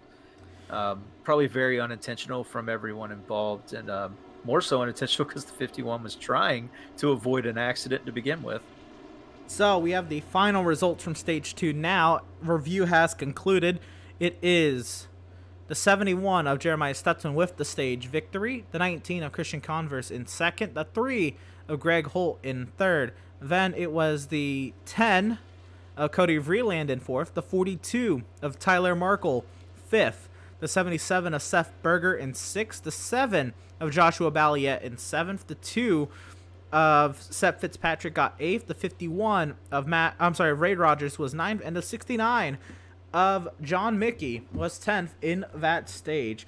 But now the drivers well into stage 3 now, and that's all behind. We were just getting the confirmation there on the stages. I believe we're coming around to the Wonder Green here, and choices will be made. What lanes will be chosen? Seth Fitzpatrick on old tires is the current race leader. He has 15 lap older tires than everybody else, and He chose the inside, and 2 trucks behind chose the outside right there. But Converse and Seth both chose the outside, trying not to be behind Seth Fitzpatrick. Yeah, trying to avoid what happened to Jeremiah Stutzman probably on the last restart where he spun the old tires, wasn't able to get a good restart. They think maybe being all of them on new tires on the outside line, they can put up an amazing run and get by the number 2 truck as they get off of turn 2, get that run. Seth Berger, though, he's going to pick up some spots. He's going to take that gamble and pull up into what would be the 3rd place starting position as they come back around. Let's see what he can do, as we haven't talked about him much being up in the top 3. He's kind of been hanging around in the top 5, but this is as high up as he's been so far. Very interesting to see what happens here with Seth Fitzpatrick and Seth Berger. The Seth's down on the inside. But here we go, as the iRacing.com safety vehicle will not pull off into the safety pit lane, because we will go one more time around under the caution period and make sure that the order is correct. All the lapped vehicles and the wrecked vehicles and the penalty vehicles are all at the end of the correct line. Seth Fitzpatrick, the current race leader, over Greg Holt in that number 3 truck. This is going to be interesting here. Let's take a look at the weather once again. We saw the weather at the beginning of the race. It was 92 degrees track temp. It's 93, so the track temp has not really changed much. But Devin, again, very cool track temp. Now that we've got 90 laps of racing on them, this is intriguing. Yeah, and it's back down to 92. I mean, it's kind of staying consistent. The bumps are still there. We're seeing that the bottom line is the place to be. And, you know, it's just about dialing up that run, trying to set up the driver in front of you so you can get by them. If you can't set it up right, then you're not going to be able to pass. And we've seen that all race long. As we get ready for this restart, I'm excited to see what's going to happen here with that 2 truck in the lead. Absolutely. One more quick note here. We've had 3 cautions for 12 laps, 8 lead changes so far in this race, and potentially another one coming. Seth Fitzpatrick will lead the field to the green here at Rockingham.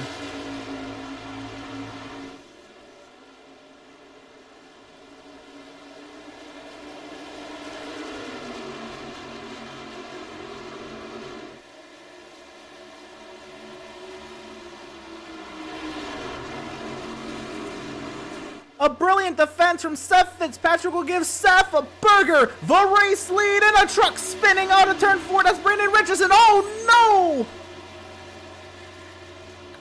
no! Oh, and he's probably stuck on the barrels, too. He's going to have to tow. Only a single car incident, so we will stay green, I believe. Yeah, we will see. We'll wait for the official word if there is a caution, but we'll take a replay and see what happened to Brandon Richardson, and that is very, very difficult. That's a hard one to swallow. We're right on board with 29 of Richardson, and Seth Berger goes fastest, so there is no caution for this incident.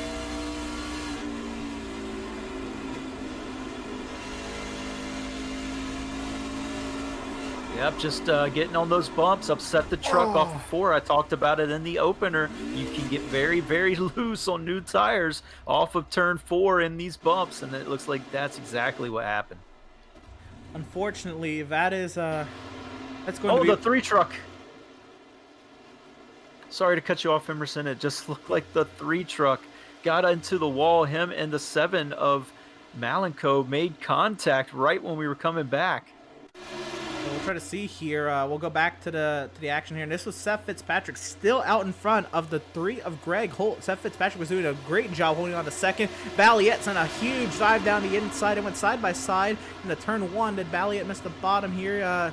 They kind of met in the middle there, but Balliet was a little off the bottom, and Greg Holt unfortunately slaps the right side of his truck up against the outside wall. It doesn't look like too much damage. He should be okay, but now he is way far back in the pack. He's going to have a lot of work to do to catch back up to the leaders of this race. Well, this is very intriguing. Seth Berger out of nowhere. I don't even know out of nowhere because we saw it coming on the last run, but Seth Berger is the race leader.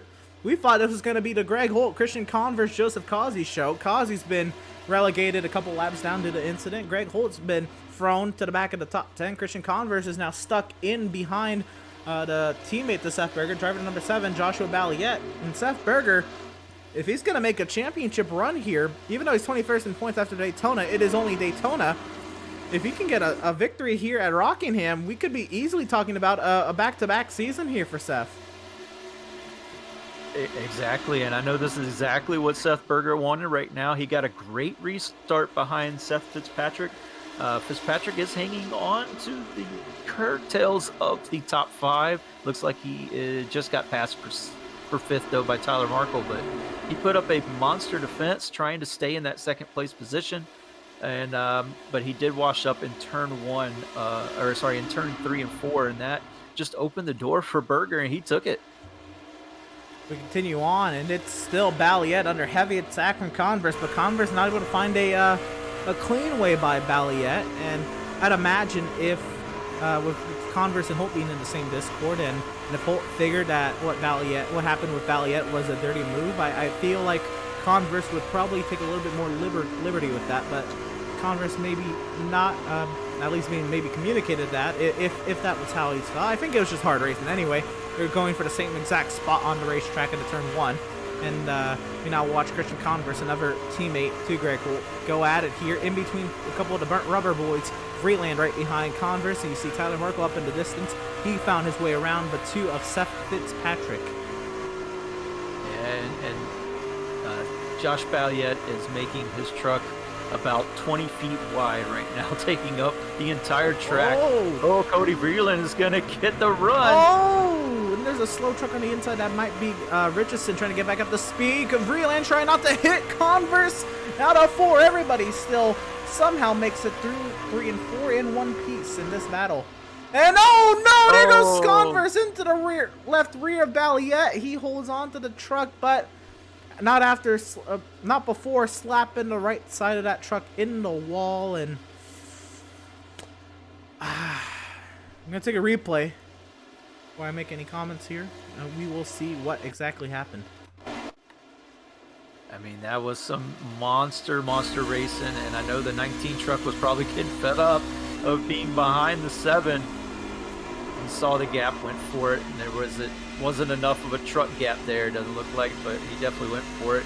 Did cost him 2nd place, though, as Cody Vreeland's going to get 5. But that's just very unfortunate for the 7 truck and Josh Balliet. A monster effort to stay in front and be in 2nd place here. Worked his way up, was patient all race long. And just unfortunate there, he left the bottom open for a second, and the 19 went for it. Yeah, the bottom was open. Converse didn't really get that truck turned down to the yellow line, but unfortunately, that's that's just how it's gonna go for Balliet. And being that he's a part-time driver, I'd imagine he's probably gonna pull it off the track very soon and not really fight this one out much more.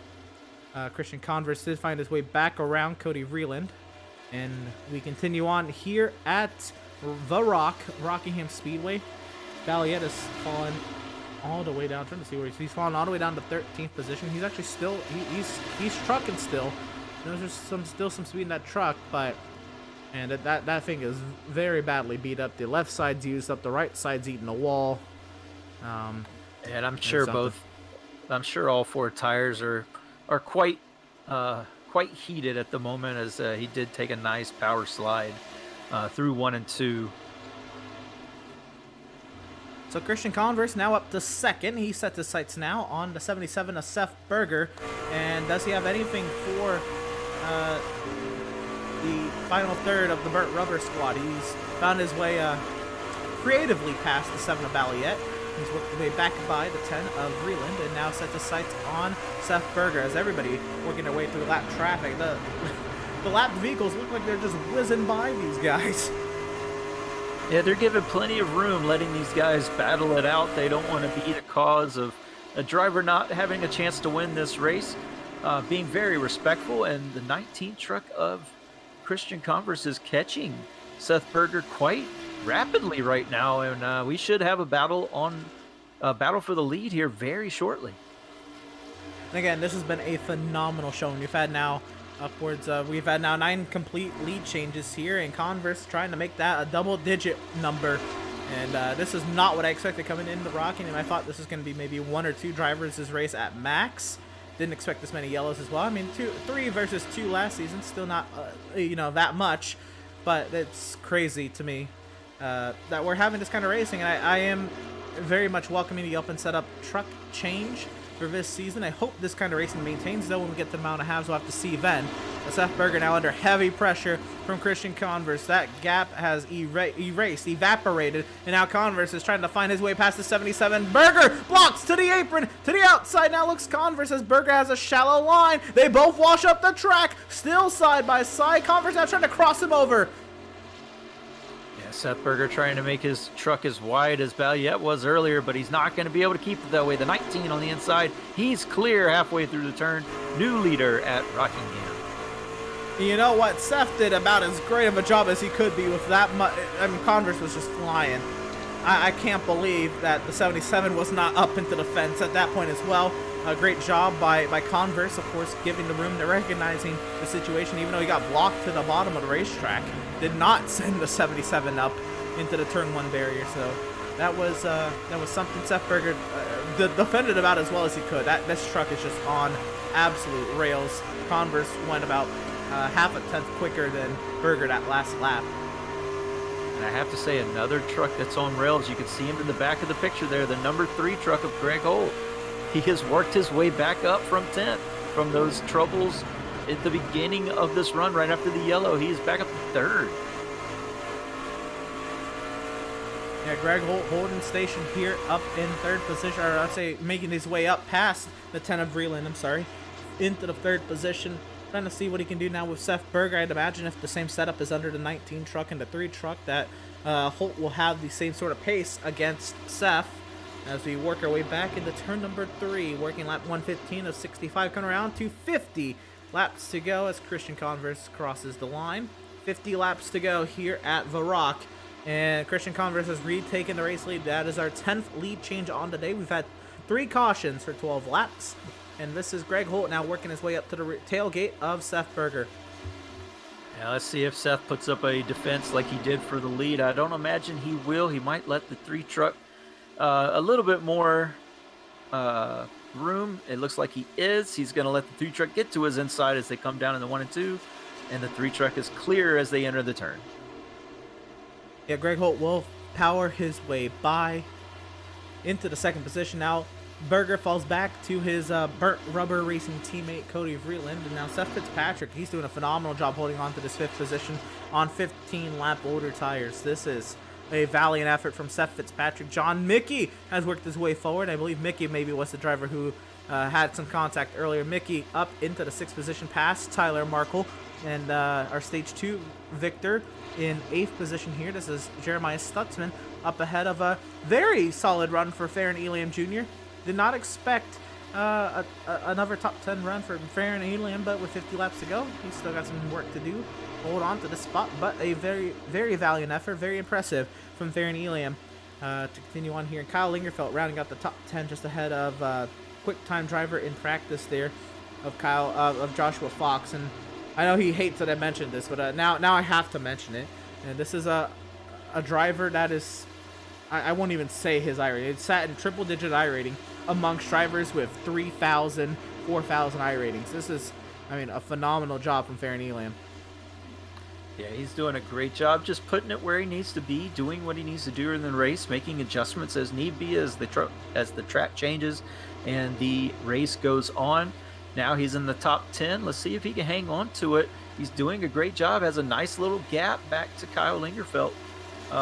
This is probably going to be a great result for him. I think he would take it hands down. Absolutely. We continue on, and now we have to think about when the caution came out. We're on 33 lap old tires. We might be able to go to the end on a set of fuel tires, but if we don't get a caution, there might be some fuel saving conversations in the mix, because I believe you can go about 75 or 80 laps on fuel, and these drivers are going to go about that many laps on fuel or to the end of this race. It'll be interesting to see how this race plays out. Hard into the wall goes a vehicle. I believe that was a lap vehicle there. That was not Seth Berger. No, it was up ahead of Seth Berger, though. This might be... It was the 63 of Randall Barnett, unfortunately. Randall making his return to the Outlaws series of leagues. He decided to not partake in the first Outlaws Sim Series season as he improved on the sim. Yeah, he has since returned and trying to make a nice little run here this season. We'll see how it fares tonight, not going the way he would like. Yeah, 2 tough tracks to start the season, with a super speedway track where everything can and will happen, and then a very unique and very bumpy track that if you're not ready for it on the sim, it's going to show. And not the start that he wanted, but he will look to turn it around as we get further and further along. And Randall Barnett has also decided to hit the pit lane now, so a bad night gone worse for the 63 of Randall Barnett. Here we go. This is the battle for 7 for Stage 2 winner.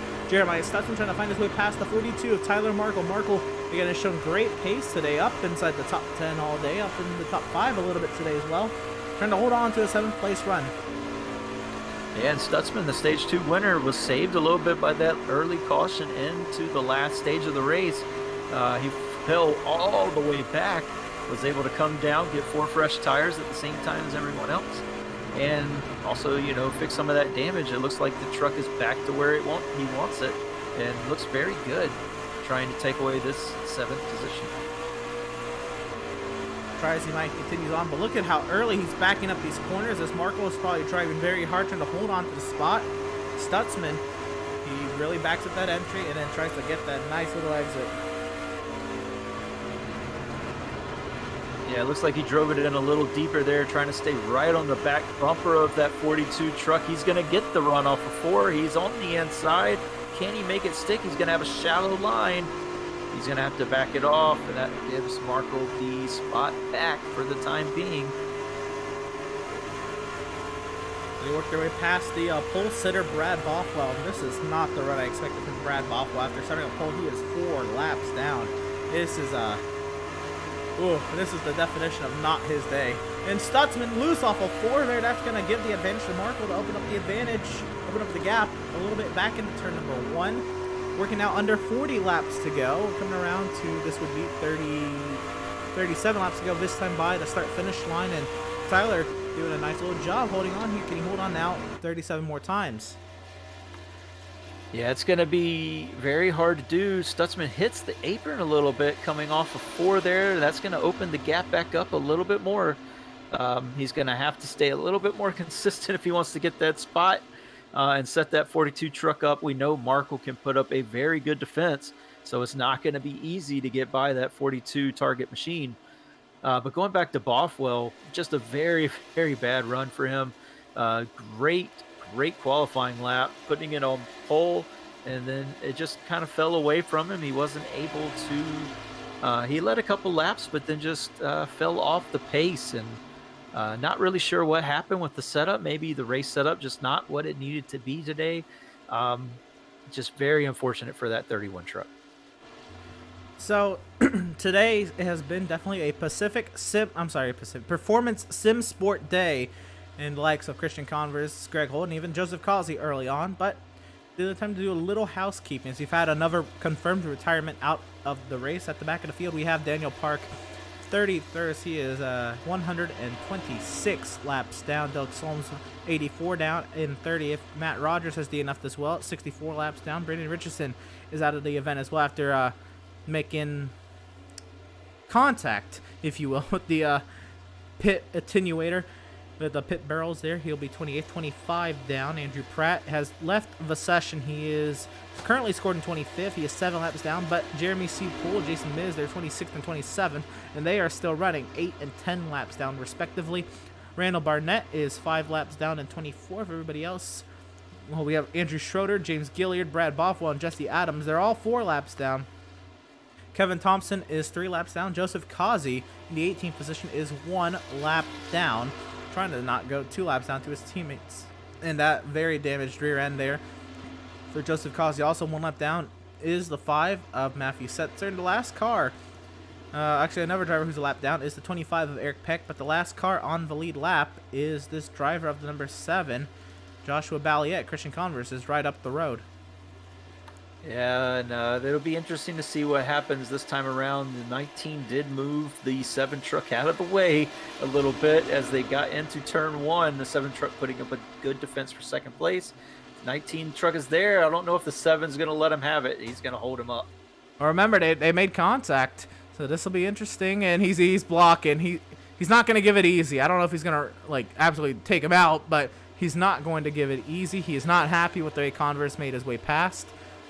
They're going side by side. Down the front straightaway, watching, and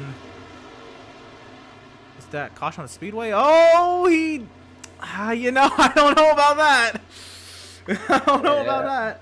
I think he tried to drive it in a little hard there just to keep on to that inside, but it just didn't work. And he swashed up the track, not able to keep the spot. Big defense, though, to remain from going a lap down. I'm pretty sure there's still some not very good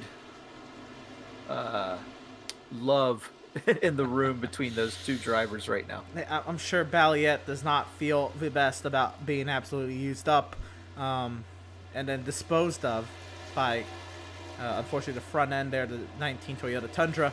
But the Converse was definitely faster. It was only a matter of time, I'd say, but he was still fighting for the livelihood of his race. So it's not for me to debate anyway. We will continue on. That was just very interesting. The initial contact between the two and the almost near contact there back into turn number 1.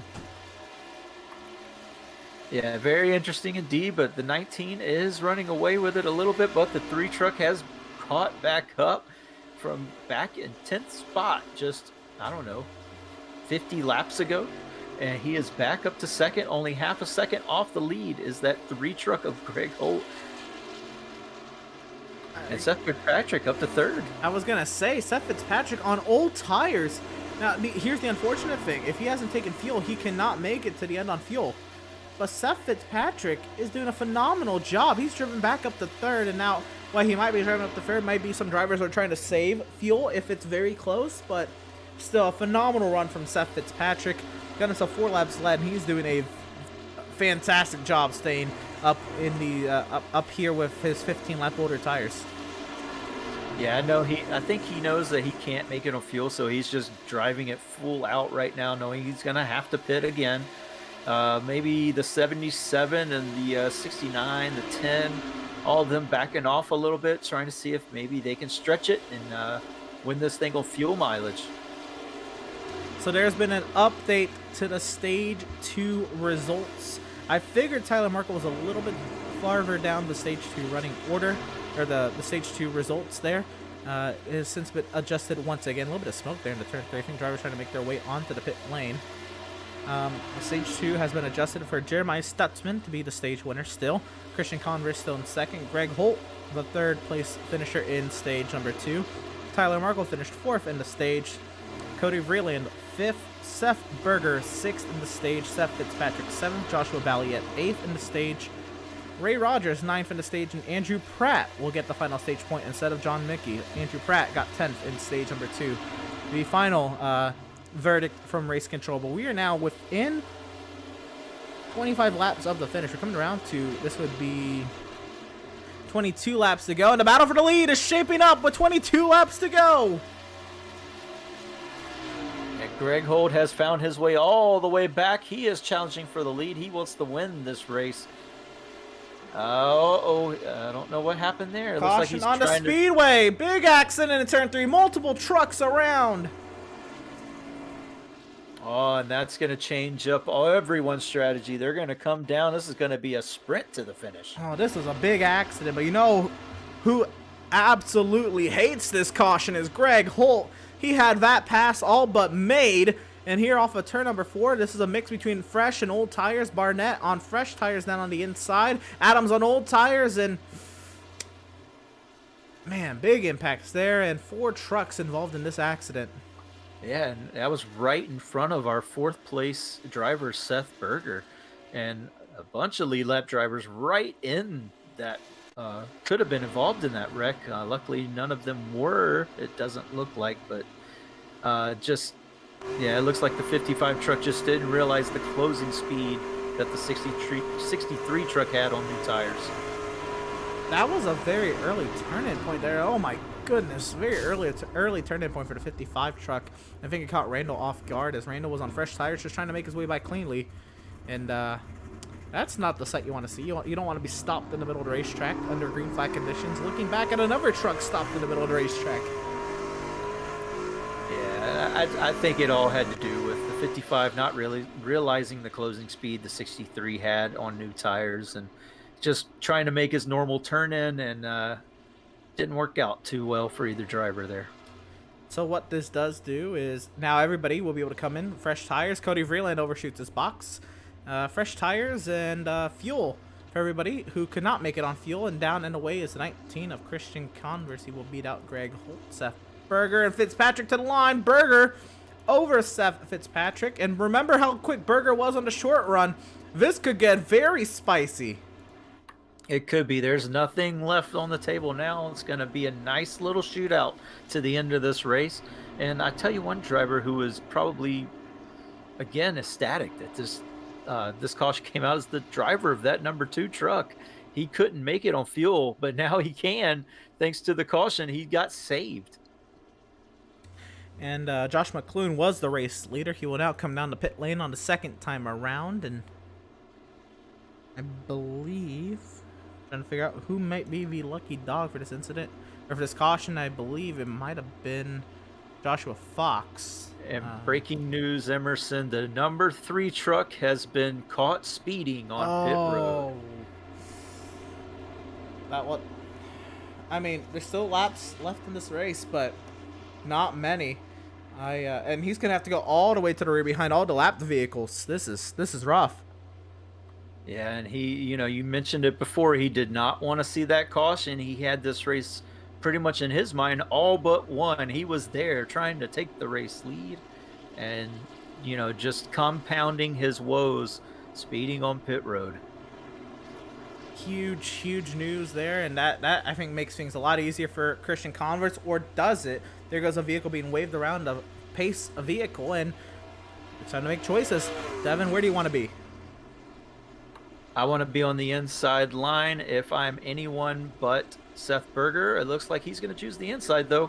That might be good. And you can see quite a few drivers choosing that inside line. That's where I want to be. I want to be right there, plant my wheels or my left side on that yellow line, not give it up, not give any room, and win this race. Now I'm trying to see, maybe that was Greg Holt, and if it was, it's different. Yeah, Greg Holt changed lanes there, but he's a penalty car and has to be at the end of the longest line anyway, so he'll be told which lane to go anyway. But I was gonna say that was a lane change after the start finish line, which is a no-no. But I feel like as a penalty car, he's already starting at the back. He's already gonna be at the end of the longest line. He's gonna be sorted. And I think the pace lights are back on the safety vehicle to ensure that everybody's in the correct spots. But again, you cannot change lanes after the start-finish line on the 1 to green. You must have your choice made at the start-finish line. And these are the choices. It is Christian Converse on the inside. He'll have Seth Fitzpatrick to his outside.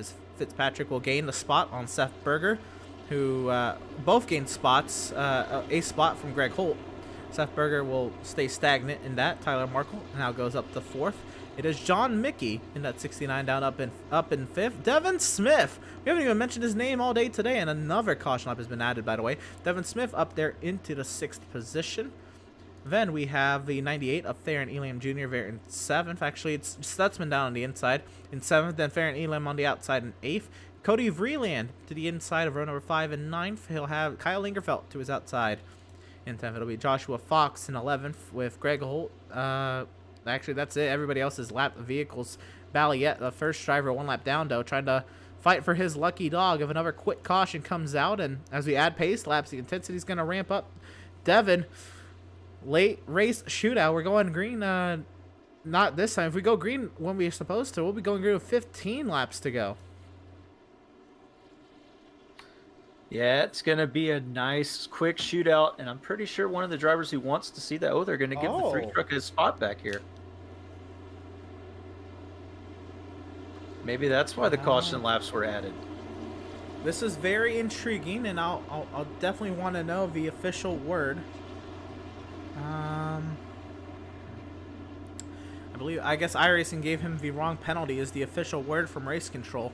I'll definitely want clarification on that post-race, but For now, Greg Holt is brought back up here and is allowed to race once again. And man, if you're Seth Fitzpatrick, that's gotta hurt.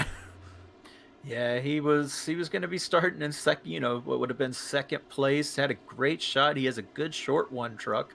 Could have put up a nice fight to Chris Converse for the win here, but he's going to have to sacrifice that. I don't think that he's too happy about it, but like I said, he does have a good short run truck. Let's see what he can do here on this restart. Race Control has said that he was flagged for speeding and never went over 40 miles per hour, and it was confirmed by Race Control. Again, very odd. I've never seen that happen, but here we go. Once again, 15 laps to go. VIRacing.com pace vehicles into the safety of pit lane, and we are green from Rockingham. 15 laps to go.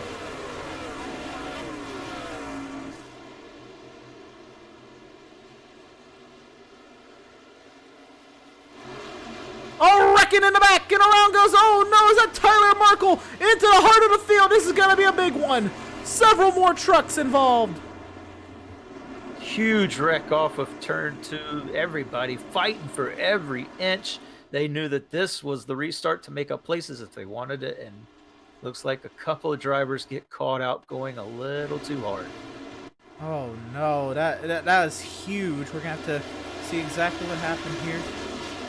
And we're close up here to see the initial contact and what exactly happened. This is Tyler Mark on the outside of John Mickey. He gets nearly clear to 69. Oh no, he was not. And he goes around into the heart of the pack, and Devin Smith's involved. Lingerfeld, and oh man, monster hit for Joshua McClune, and I believe that's also the 55 of Jesse Adams. Yeah, and we saw a puff of smoke from the 42. It means his engine is fried. His day might be done. So unfortunate, a very good run for that 42 truck all day long, and to have it go out like that, I think the 69 thought that the 42 had cleared him. It was going to pull up behind him, and just wasn't clear. Whatever that was, I just hard racing. My goodness, nearly monster trucked over the front end there. Was McClune on Tyler Markle's front end. That is a heavy hit. I want to get one more view of that and just see on board with the 18 here. Well, since the update with iRacing putting in the new smoke and fog and dirt effects, it is hard to see if smoke is up in front of you like it is in real life, and we'll get a good look here to see if he just didn't see what was going on because of the smoke.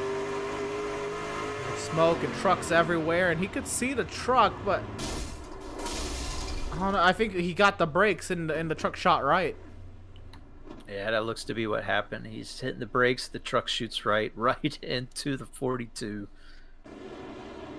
Very, very unfortunate scenes here for Joshua McClune. We go back up front, and it's Christian Converse, the leader, and with under 10 laps to go by the time we go green, we're going to take this chance to thank some of our partners here at PitStop TV, like Tucson Sound Art. Your picture, your music. You provide the image that you want, and we will custom create a beautifully framed, high-quality canvas with a built-in Bluetooth speaker.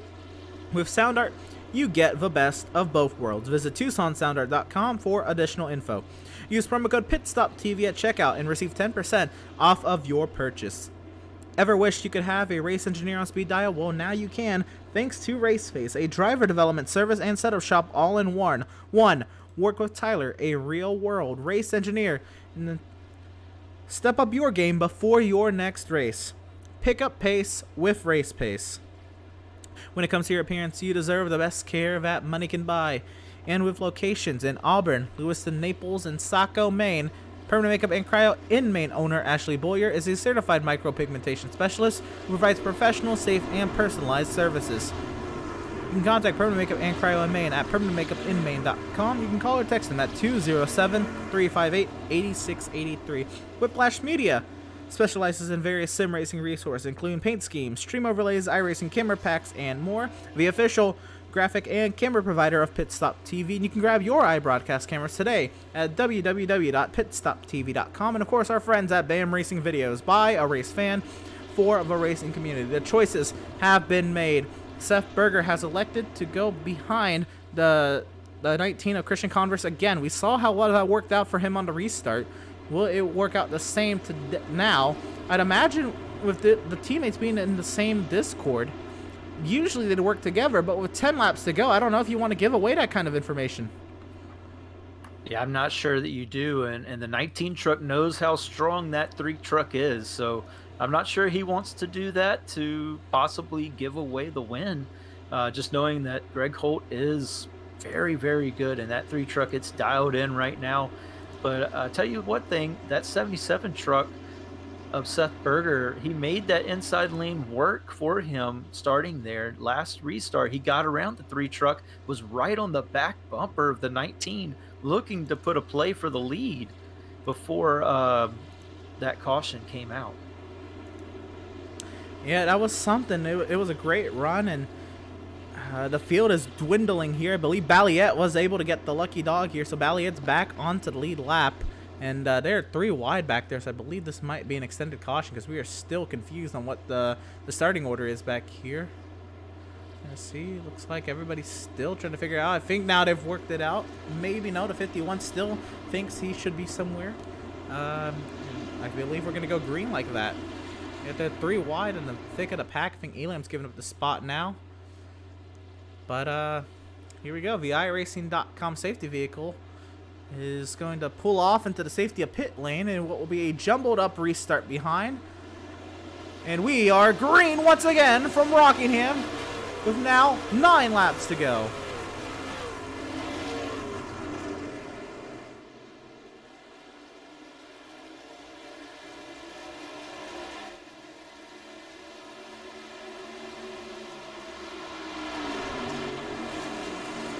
Side by side through turns 3 and 4. Seth Berger to the race lead. Now 8 laps to go. Converse back down to the inside. Seth Berger takes the lead, but the 19 truck's not going to give it up that easily. He's right back on the bumper of Seth Berger as they come off of 2. We thought that this was going to happen. Seth Berger had gotten an amazing restart. The teammates! Oh, no, the teammates make contact. And Converse will hold on to it. He got bought in. He's around. Oh, no.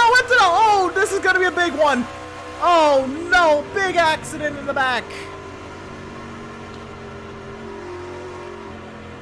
It looks like only 4 trucks are going to remain unscathed in this one unless some trucks made it around it. But, wow. Teammates make contact. And the 19 truck is not even running straight. He's going to have to retire. Led the most laps in the race, and Christian Converse will not see the checkered flag. Very unfortunate. And how quickly things turn. I thought it was going to be an amazing battle here with Berger, Holt, Converse, Fitzpatrick, Vreeland. There's a car shooting off in the background, but here's what happens really here. Converse trying to hold on to the truck. It was never straight. Big hit there for Stutzman and Elam, and oh, big hits going on back here. Oh my, big time error with the 47 of Andrew Schroeder. My goodness. A lot of good trucks who were having great days taken out in this one. Very unfortunate. I heard you mention Elam there. He's having a great run in top 10 for most of the afternoon and gonna end not the way he wanted it. We'll see here again and try to get a right there. There's a big shot in the rear end there. Teammates pull into the back end of Converse, and there's Stutzman, and oh, big hits all over the place. Big hits. Several blown engines there, and big time hair.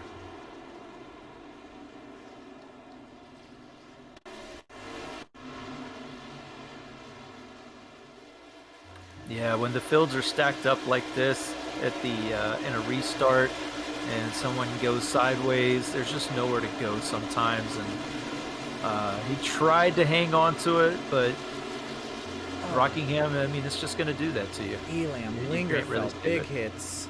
And here comes the biggest. Oh my gosh. Yeah, monster hit there from the 47 truck on the 19. And, I mean, you know it's a sim, but my goodness, I mean, you can't help but wince at some of those hits. That's wild. Yeah, and if you got the force feedback on, I mean, you're saying, oh, it's a sim, you don't feel it and all this, but you do. If the force feedback's on in your wheel, like I have mine on, a lot of drivers have theirs on, you feel it. It jerks your hands quite profusely, especially if you have a direct drive wheel. I mean, I've heard of guys who've almost broken their hands wrecking on a direct drive wheel when being in a wreck like this. So hopefully everyone's okay. But yeah, we're going to move on. It looks like we're going to get the green flag probably right before we have to take some overtime. I'm not sure, but if they do, it's just going to be a couple laps of overtime. Right, I don't think we're going to hit overtime here unless race control determines that they have to extend the caution. So it's going to be interesting to see here. If race control has to extend the caution, we will go overtime racing. If they don't, we will restart here. But Seth Berger leads over Seth Fitzpatrick, Cody Vreeland, Devin Smith, Joshua Balliet, Joshua Fox, John Mickey. The top 7, I mean, only 2 drivers in that top 7 have been really like mainstays here. This is wild. Yeah, it looks like Greg Holt's gonna fall back. I think that he's given the EOL for the cause of the incident, so he's gonna fall back to the end of the longest line. That's gonna hurt his race. So teammates taking each other out. Joseph Causey, though, 7th place. Am I reading that right, Emerson? Yeah, I mean, absolutely just used up earlier. He will be up in 7th place. I'm sorry, yeah, he made contact with the lap vehicle. That's correct. Made contact with the lap vehicle up in the 7th place. He's gonna be with Mickey, and Holt's still there in 9th. I think that's actually maybe how many. I mean, Holt is the last truck on the lead lap in 9th. Matthew Setzer is the first truck 1 lap down in 10th. If we get another restart, he might secure a top 10 here, Matthew Setzer, if he can hold on to that lucky dog spot. But here we go.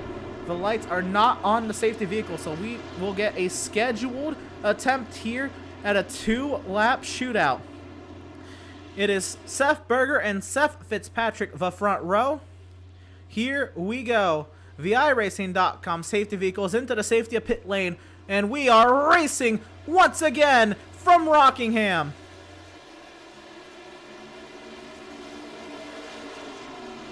Seth Berger, an amazing jump as they start this final run. Hopefully they get off of 2. Trucks are staying off of each other. We have a dwindled field, but Seth Berger to the lead. His teammate, the number 10, Vreeland, right behind him. To the line, double wide back there. We are going to get the white flag presented by Tucson Sound Art and Seth Berger, the race leader. Cody Vreeland hot in pursuit. It's going to be a 2-truck battle. Teammates going at it for the checkered flag here into turn 3 at Rockingham. Vreeland will send it down into turn 3, but he can't get there. It is our last season champion, Seth Berger, returning to victory lane here at Rockingham. And I tell you what, Burnt Rubber Racing tried to make it a 1-2-3. Joshua Balliet had recovered from being a lap down in a wrecked truck earlier, tried to get that 3rd place finish, but Scott Fitzpatrick able to hold him off and maintain his place on the podium. A congratulatory bump there from Vreeland and Seth Berger. A fantastic race driven by both of them, staying out of trouble and winning this race. That's Balliet. Oh no! Like a little too much contact there. That was definitely congratulatory, and Seth Berger will burn it down here on the front straightaway. Celebrating here at Rockingham, and man, those liftwork colors. It's something to see them here. I know the Burger Nation crowd, the Burger crowd, will be very happy with this victory once again. I know when Seth races in the Outlaws Sim Series, he brings quite the fan base, and be very. Oh, here comes the team burnout. All of Burnt Rubber Racing will go ahead and celebrate here on the front straightaway. But while they celebrate, we'll let them gather their thoughts. We'll be right back. We'll be right on the far side. We'll have our post-race coverage here from the Outlaws Sim Series Gunman Trucks here at The Rock. Rockingham Speedway put on an amazing show. Seth Berger, the race winner, will gather his thoughts and more on the far side of this break.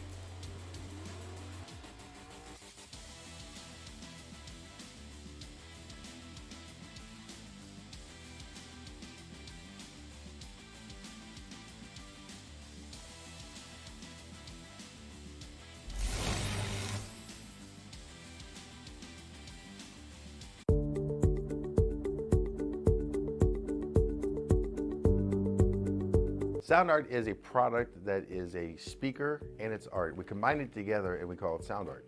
What makes it so unique that any picture can be your speaker? Sound art gives you the high quality sound without the ugly speaker. This isn't a picture with a speaker, the picture is the speaker. Just imagine your wedding picture uploaded onto a canvas and now it's speaking 10,000 tunes. I mean, it's a very cool concept. What we like so much about it that you can take anything that means something very special to you, upload it on the canvas, have it hanging up in your room, your balcony, wherever you want to put it, and now it's a speaker. I mean, how cool is that? It's something that we have that and no one has. No one has this product. It's just a great gift to give anybody. It's just a neat concept. Around here we say, art never sounded so good.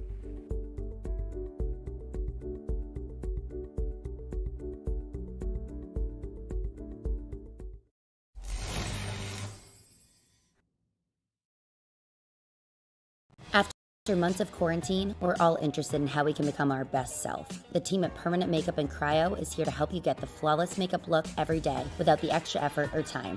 When it comes to your appearance, you deserve the best care that money can buy.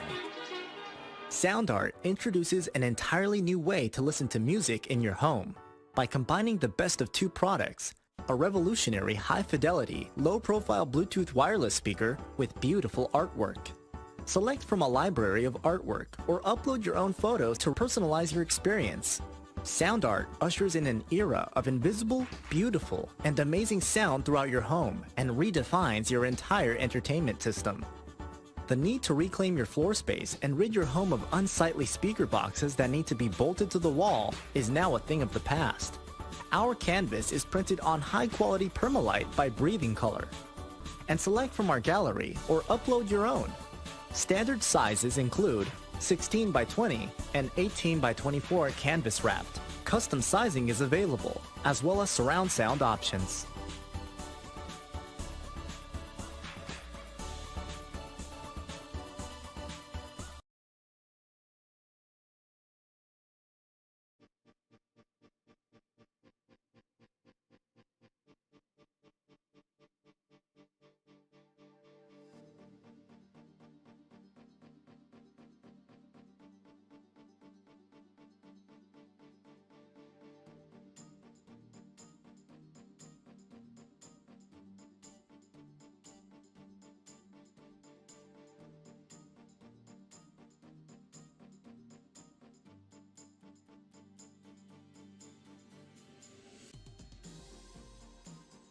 Welcome back, race fans, to the virtual Rockingham Speedway in Rockingham, North Carolina.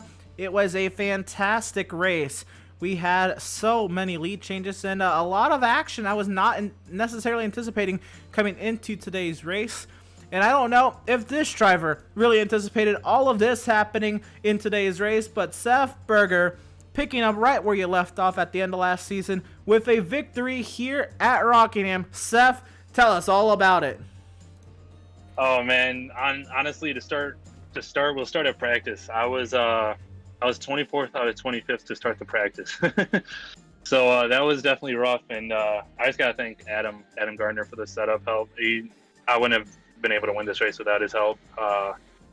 Thanks to Malenko too for being a good teammate, teaching me how to run this race and running me clean all race. He let me in through some gaps and kept me in a good spot all race. And yeah, man, honestly, I did not think I was going to be running in the top 10 at all, let alone even the top 5. So a win is crazy right now. So that's awesome. I'm glad to get a dub right back where I left off last season with the championship. Hopefully we'll keep it running, but it's going to be hit or miss, I feel like, each week. But obviously this is a good sign for the rest of the season. Absolutely. Not counting the console victories, this is now your 7th victory on the season. This time with some of the same teammates, with some new teammates as well. Talk about today and working with Burnt Rubber Racing with Cody and Joshua Balliette, and how y'all kind of attacked Performance Sim Sport as a team. I mean, I wasn't talking to Cody that much in the race. He wasn't in the room, but I think all three of us just had that leeway for each other, be clean, keep each other in good positions, not send one another up the track and let a whole train of trucks pass them. And I mean, yeah, really, it was just making sure we were all on the bottom line, even when we were racing each other in that middle section, I believe. And yeah, man, it's awesome. Absolutely. And now you came into this race 21st in points. We'll let it all cycle out. We'll see where you end up once all the points are tabulated from today. But I'd imagine it'd be much higher than 21st. With this victory tonight, you'll be the second driver locked in to the next round of the playoffs, provided you make 75% of the starts. Now, I asked you this, I think, at the Clash or either before the Daytona race. But now, how do you feel about your chances of going back-to-back this season? Oh, I feel a lot better, man. But like I said, gonna try to stay humble and not get too excited. Still brand new to setups. I like high bank tracks, so that might have helped me tonight. But these setups are gonna be a huge hit or miss, honestly. So we'll see what happens. But obviously, it helps a lot more to be locked into the playoffs already. So that'll definitely help confidence, and confidence is everything. Confidence is everything, absolutely. Well, Seth, your 7th win in the Outlaws Sim Series, your first on the Gunman Truck Series season. This is now, by the way, also counting all the wins you had on console and the championship over there and all that. Here on iRacing, 7th win in the Outlaws Sim Series and first one here in the trucks. Congratulations to you and Burger Nation. Or I guess, who do you got to shout out for your win tonight? Thanks to all of Burger Nation, honestly, for tuning in every week, and thanks to my brother Jonathan for setting up my triple monitors. Don't know how much that helps, but it's definitely awesome and lets me get more confident running side by side next to people. So, yeah, hell yeah! Thank you all of Burger Nation. Right on. Well, once again, congratulations on your victory here tonight at The Rock, and best luck to you next week at Homestead. All right, thank you. Again, that was driver of the number 77, Seth Berger, and this driver was right behind, had a hard charge late here in the going. Second place finisher Cody Vreeland standing by with our Devin Zimmerman. We welcome into the booth the number 10 truck driver, Cody Vreeland. Hey, how's it going, man? Congratulations on the second place finish. What can you tell us about that crazy finish? Man, I'm just happy I was in the top 5 the whole race. All the wrecks happened in front of me. It's crazy. I know your teammate finished right in front of you. Y'all had some great battles throughout the whole race. Did you have anything else for him at the end there? I feel like if I got into 3, more quicker or something like that, I probably could have pulled it to align with him. But I don't think after that.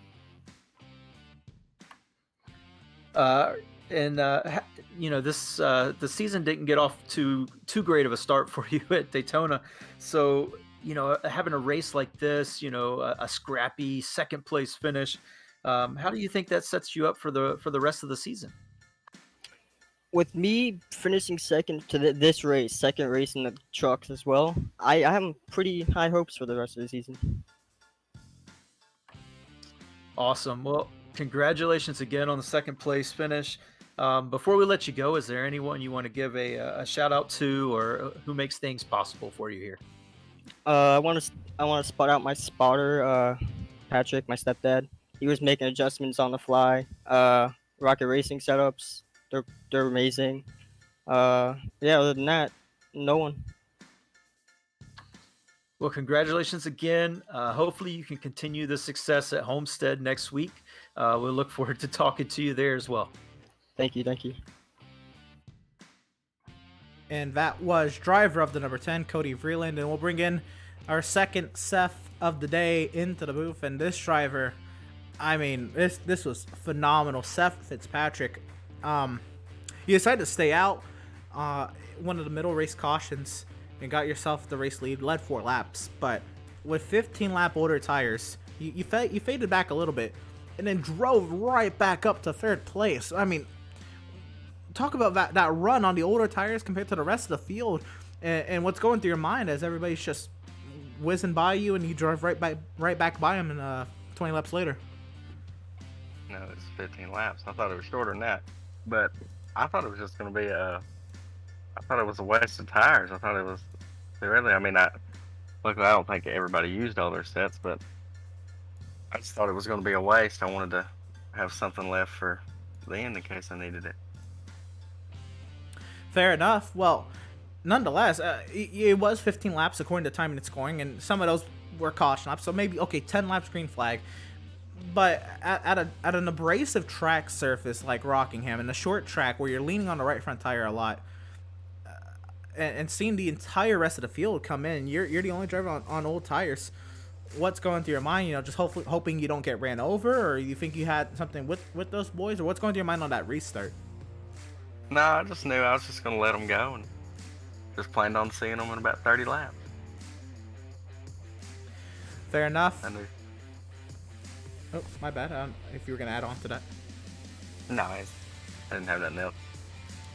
Well, another podium here. If I'm not mistaken, this is back-to-back podiums for you to start the season. Looking at the season now overall, a very nice run for you. How do you feel heading into Homestead next week and the season overall? I feel like I got some pretty good momentum.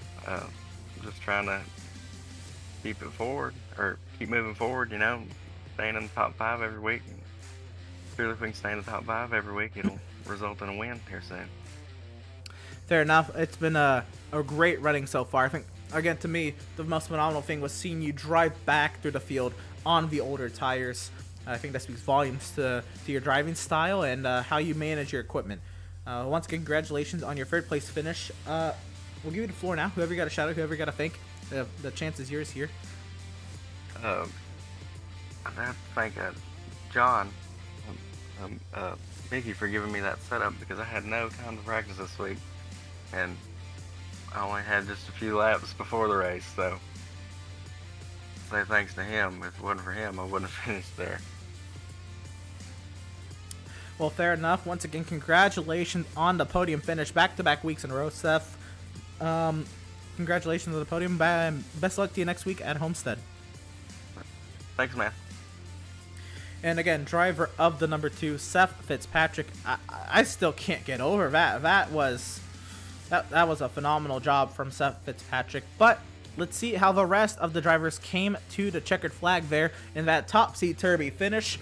This top 10 is not what it looked like 20 laps from the checker now, does it, Devin? We'll look here in the top 3, of course, Seth Berger, Cody Vreeland, and Seth Fitzpatrick, the top 3. Joshua Balliette in 4th, Devin Smith in 5th, Joshua Fox there in 6th. He set the fastest time in practice, started up there in the top 5.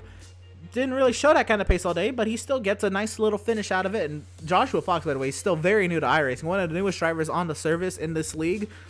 I mean, came in like a couple months ago to iRacing, and he is absolutely lighting it up. Very great run for Joshua Fox. Joseph Causey, after getting into it with a lap vehicle earlier, he finishes 7th. Greg Holt will come home in the 8th position after getting EOL'd for that late race yellow. John Mickey will come home last truck on the lead lap, and Matthew Setzer will snag a top 10 finish tonight, Devin.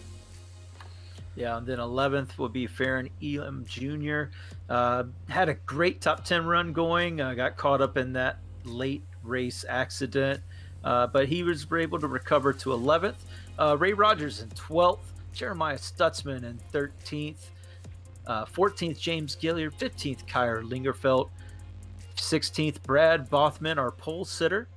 17th, Kevin Thompson. 18th, Jesse Adams. 19th, Christian Converse, after blowing the engine involved in that late race accident. And 20th, Andrew Schroeder. On to the next page of results, we have Jeremy C. Poole there in 21st.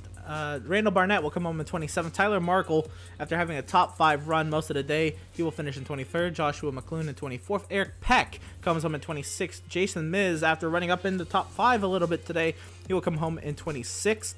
Andrew Pratt, 27th. Brandon Richardson, after finding the pit barrels very tasty, he'll come with 28th. Matt Rogers in 29th. Doug Solms in 30th. And it is Daniel Park rounding out the 31 drivers in the field for tonight's race. And Devin, again, it was an amazing show tonight.